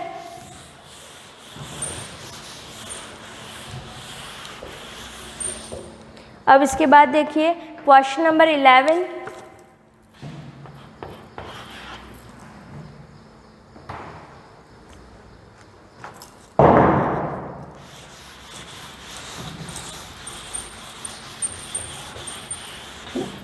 क्वेश्चन नंबर 11 में क्या, use matrix method to solve the following system of equation. Matrix method use करना है हमको और फॉलोइंग इक्वेशंस को सॉल्व करना है। तो तरीका क्या है वो मैं बता देती हूँ, बाकी के क्वेश्चंस आपको सॉल्व करने हैं। 2x - 1y that is equal to -2, 3x plus 4y that is equal to 3। ये 2 इक्वेशंस आपको दे रखी है, इक्वेशंस का सिस्टम है और यहाँ से आपको स्मॉल x और स्मॉल y का वैल्यू फाइंड करना है। मैट्रिक्स मेथड अप्लाई करना है। मैट्रिक्स मेथड में मैं आपको पहले भी बता चुकी हूँ कि ये जो 2 इक्वेशंस हैं हम उसको किस फॉर्म में लिख सकते हैं, a × x = b। तो आपको इतना लंबा चौड़ा भी याद रखने की ज़रूरत नहीं है, सिर्फ एक चीज़ याद रखोगे तो भी काम बन जाएगा। इस चीज़ को लिख सकते हैं हम a × x = b। a क्या है यहाँ पर, 2 - 1 3 4 -2 3। यहाँ पर a इन्वर्स का मल्टीप्लाई हमने किया था, एट द एंड हमारे पास इक्वेशन आया था x = a इन्वर्स b। ये नहीं भी याद रहता है तो इट्स ओके, आपको सिर्फ यही चीज़ याद रखनी है, x = A inverse B, since x is equal to A inverse B, यहाँ पर A क्या है पहले तो ये बताओ, 2 -1 3 4, जितने भी आपके वेरिएबल्स अवेलेबल है x y z, उन सब के जो कॉफिशिएंट्स होंगे वो सब एक मैट्रिक्स में लिखेंगे। तो मैट्रिक्स ऑफ कॉफिशिएंट्स जिसको कहते हैं, गुणांकों का जो अवयव होता है वो है यहाँ पर 2 -1 3 एंड 4। रही बात b की, तो b क्या है इसके अंदर, b है आपका -2 3 एंड कैपिटल x क्या है, x एंड y। सपोज यहाँ z भी होता तो यहाँ पर z और आ जाता। आफ्टर दिस ये जो चीज़ है ये आपका आंसर होने वाला है। This is equation number 1।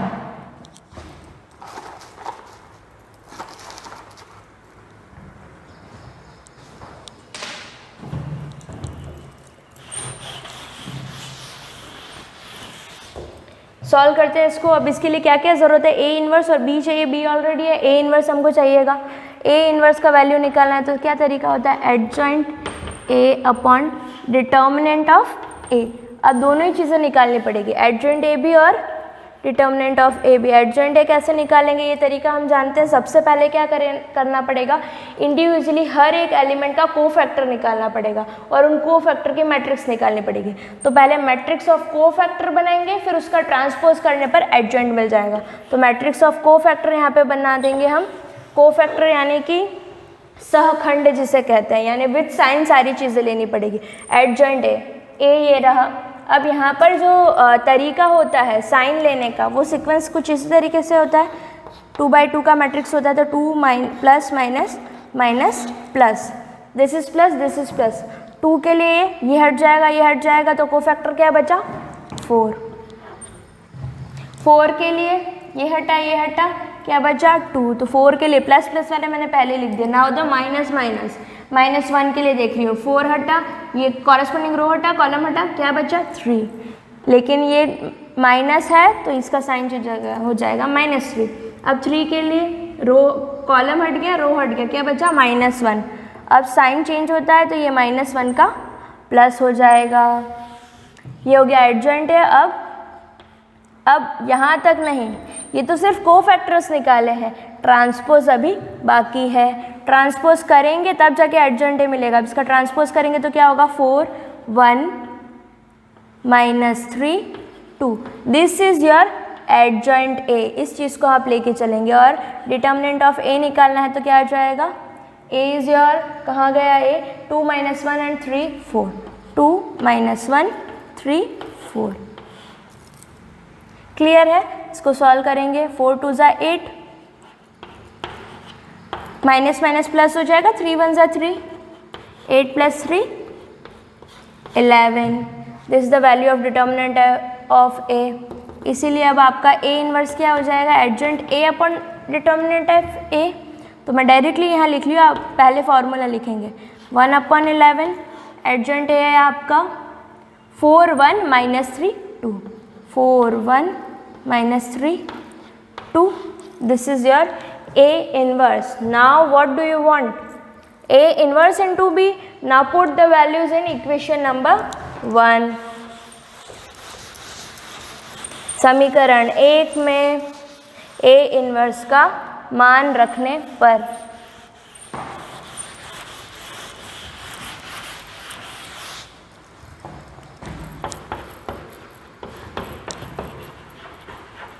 put the values in equation 1 में वैल्यूज पुट करो इसमें, तो क्या आ जाएगा, x is equal to A inverse B. A inverse है 1/11, 4 1 -3 2 मल्टीप्लाई विद b। b का वैल्यू क्या था आपका, -2 3। मल्टीप्लाई करेंगे 1/11, रो मल्टीप्लाई विद कॉलम, तो ये हो जाएगा -8 + 3 + 6 + 6, तो कितना हो जाएगा 1/11 -5 12 मल्टीप्लाई होगा -5/11 और ये हो जाएगा 12/11। अब ये क्या वैल्यू है, x का वैल्यू आया है, x का वैल्यू दैट मीन्स ये जो कैपिटल X है वो क्या कह रहा है, ये है this is the matrix of variables x y, corresponding elements equal होंगे तो यहाँ से हम कह देंगे x is equal to -5/11 and y is equal to 12/11। This is your answer. Clear है सबको?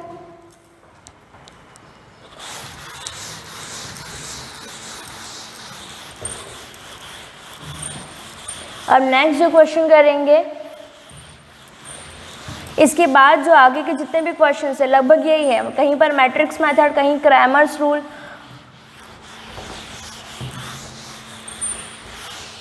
तो इन क्वेश्चंस में यही है, जितना ज़्यादा आप प्रैक्टिस करेंगे उतना ज़्यादा आपको अच्छे से लर्न होगा।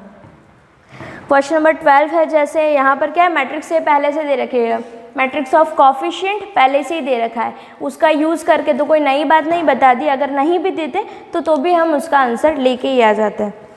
13 भी वैसा ही है, आपको solve the following system of linear equation, coefficient से इसको सॉल्व कर लेना।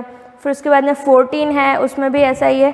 फिर अब डायरेक्ट जो हम आते हैं, इसके बाद वाले क्वेश्चंस एक जैसे ही है, कहीं पर मैट्रिक्स, कहीं पर डिटर्मिनेंट, या फिर कहीं पर डिटर्मिनेंट या फिर क्रैमर, दोनों में से कुछ भी कहो, एक ही बात है। यहाँ इसके बाद डायरेक्ट 15 क्वेश्चन पे आती हूँ। इसके पहले के क्वेश्चन सारे आपको ही ट्राई करने हैं। क्वेश्चन नंबर 15 है आपका, एक ऐसा वर्टिसेस आपको दे रखे हैं किसी इक्विलेटरल ट्राइंगल के, शीर्ष आपको दे रखे हैं x1 y1 x2 y2 and x3 y3, ठीक है। किसी समबाहु त्रिभुज के 3 शीर्ष आपको दे रखे हैं।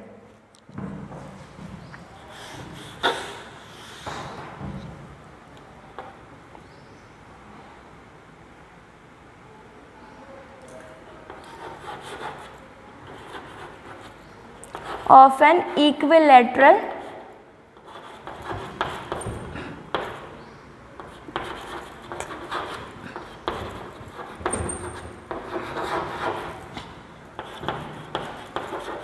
समबाहु त्रिभुज,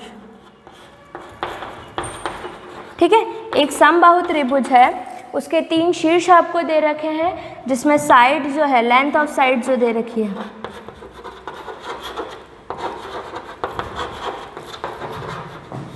भुजा की लंबाई आपको दे रखी है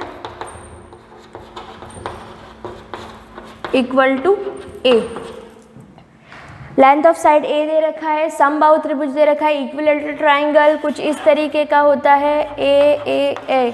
आप मुझे ये बताइए कि इक्विलेटरल ट्राइंगल का जो एरिया होता है उसका फॉर्मूला क्या होता है। चलो ठीक है, जाने देते हैं। सबसे पहले देखते क्वेश्चन में क्या पूछा है, टू प्रूव, जो आपको सिद्ध करना है। क्या चीज़ सिद्ध करनी है, इस टाइप का कुछ दे रखा है, x1 y1 1 x2 y2 1 x3 y3, sorry यहाँ 2 है, 2 2 2 का whole square that is equal to 3a4, is it. ये चीज़ हमको प्रूफ करनी है, तो अब करेंगे कैसे इस चीज़ को।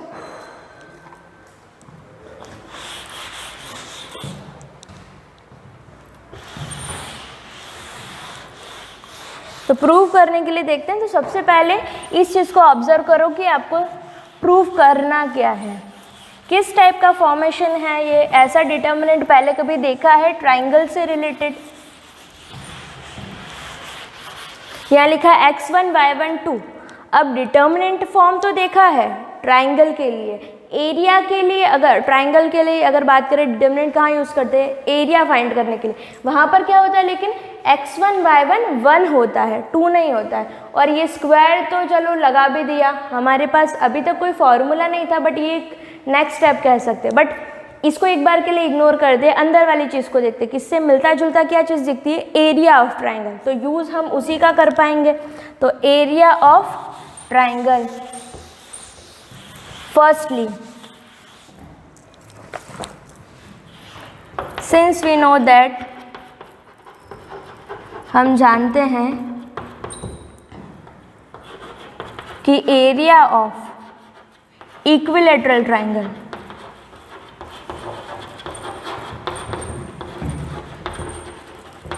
इक्विलैटरल ट्राइंगल जो समबाहु त्रिभुज का जो क्षेत्रफल होता है, अगर तो उसकी भुजा a है, ये चीज़ हम पहले ही लिख चुके, उसकी भुजा a है, तो उसका फॉर्मूला क्या होता है, √3a² / 4। ओके, नहीं याद रहता है तो आप ऐसे लर्न कर सकते हो, जैसे ये है साइड a, फॉर्मूला होता है, अगर यहाँ से मीडियन ड्रॉ किया है हमने, माध्यिका इसकी ड्रॉ की, तो ये a/2 हो जाएगा। अब हम जानते हैं कि त्रिभुज का क्षेत्रफल का एक फॉर्मूला होता है आधार इंटू ऊंचाई, या फिर बेस इंटू हाइट।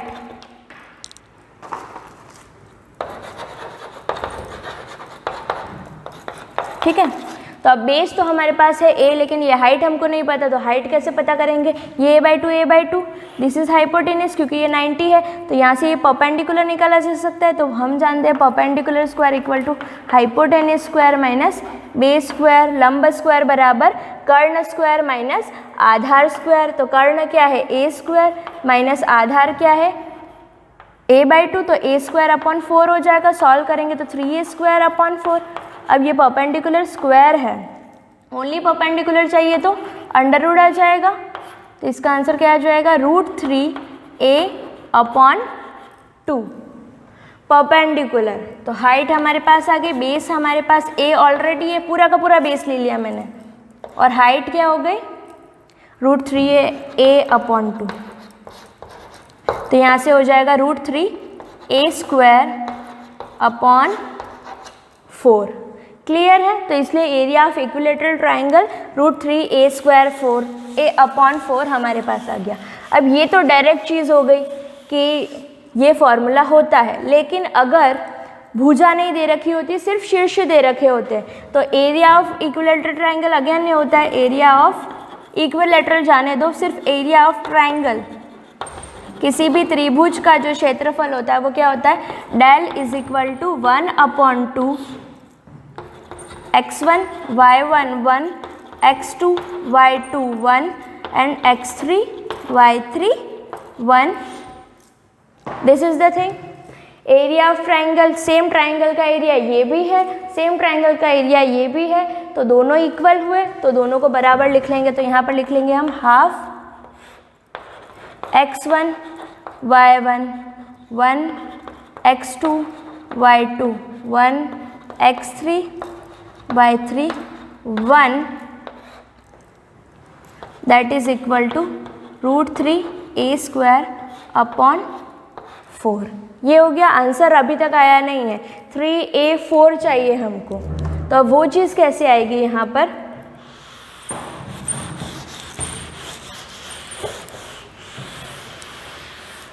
वहाँ पर 2 दे रखा है और हमारे पास अभी तक 1 ही है, तो इसको कैसे सॉल्व करेंगे देखना है यहाँ पर। अब मैं क्या करूँगी, ये जो पूरी इक्वेशन है ये तो एक ट्राइंगल का एरिया हो गया, इसी तरीके से सेम ट्राइंगल का एरिया, ऐसा कैसा एक और ट्राइंगल होता तो उसका एरिया अगर मैं इसमें ऐड कर दूँ तो क्या सिचुएशन बनेगी, half on adding area of triangle in both side. यही चीज़ फिर से अगर इसमें ऐड कर देते तो half x1 y1 1 x2 y2 1, या फिर एक चीज़ और की जा सकती है यहाँ पर, x2 y2 1 एंड यहाँ हो जाएगा x3 y3 1। एक डेल ये हो गया, सेकेंड जो डेल है that is again equal to √3a² / 4। तो यही चीज़ मैं ऐड करूँगी इसमें, तो क्या बनेगा ये, half x1 y1 1 x2 y2 1 x3 y3 1 that is equal to √3a² plus √3a² upon 4।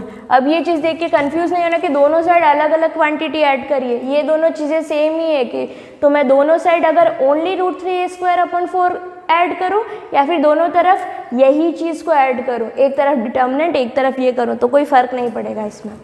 ठीक है, अब यहाँ पे ऐड करा तो यहाँ पे क्या हो जाएगा 1/2 कॉमन निकाल दिया।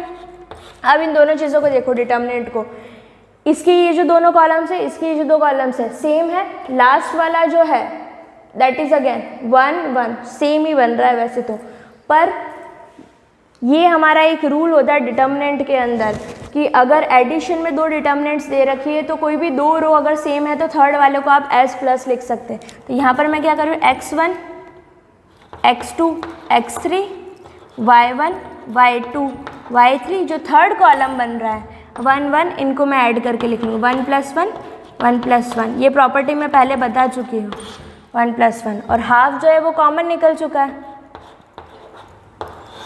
चाहे तो ब्रैकेट बनाओ या नहीं बनाओ एक ही बात है। ये हो जाएगा √3a² अपॉन 2।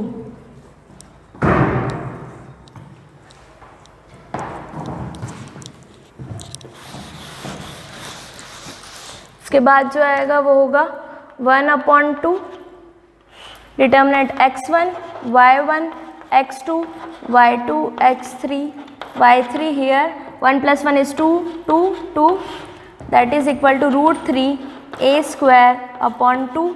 ये 2 को चाहे तो उधर भेज सकते, तो हमारे पास क्या आ जाएगा x1 y1 2 x2 y2 2 x3 y3 2 2 उधर गया तो यहाँ 2 से 2 कैंसिल हो जाएगा और ये आ गया √3a²। अब दोनों साइड्स का अगर स्क्वायर कर दे तो क्या होगा, on squaring both sides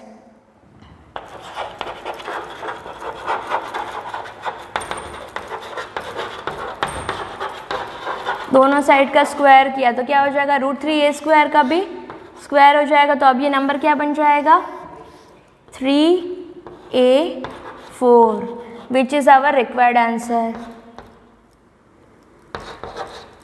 hence proved. Clear है, इस स्टेप को फिर से देख लेना अगर समझ नहीं आया। इसके बाद के क्वेश्चंस मिसलेनियस के आपको अटेम्प्ट करने। अब ये चैप्टर जो है हमारा फिनिश हो चुका है, नेक्स्ट क्लास में हम नेक्स्ट चैप्टर कंप्लीट करेंगे। Thank you.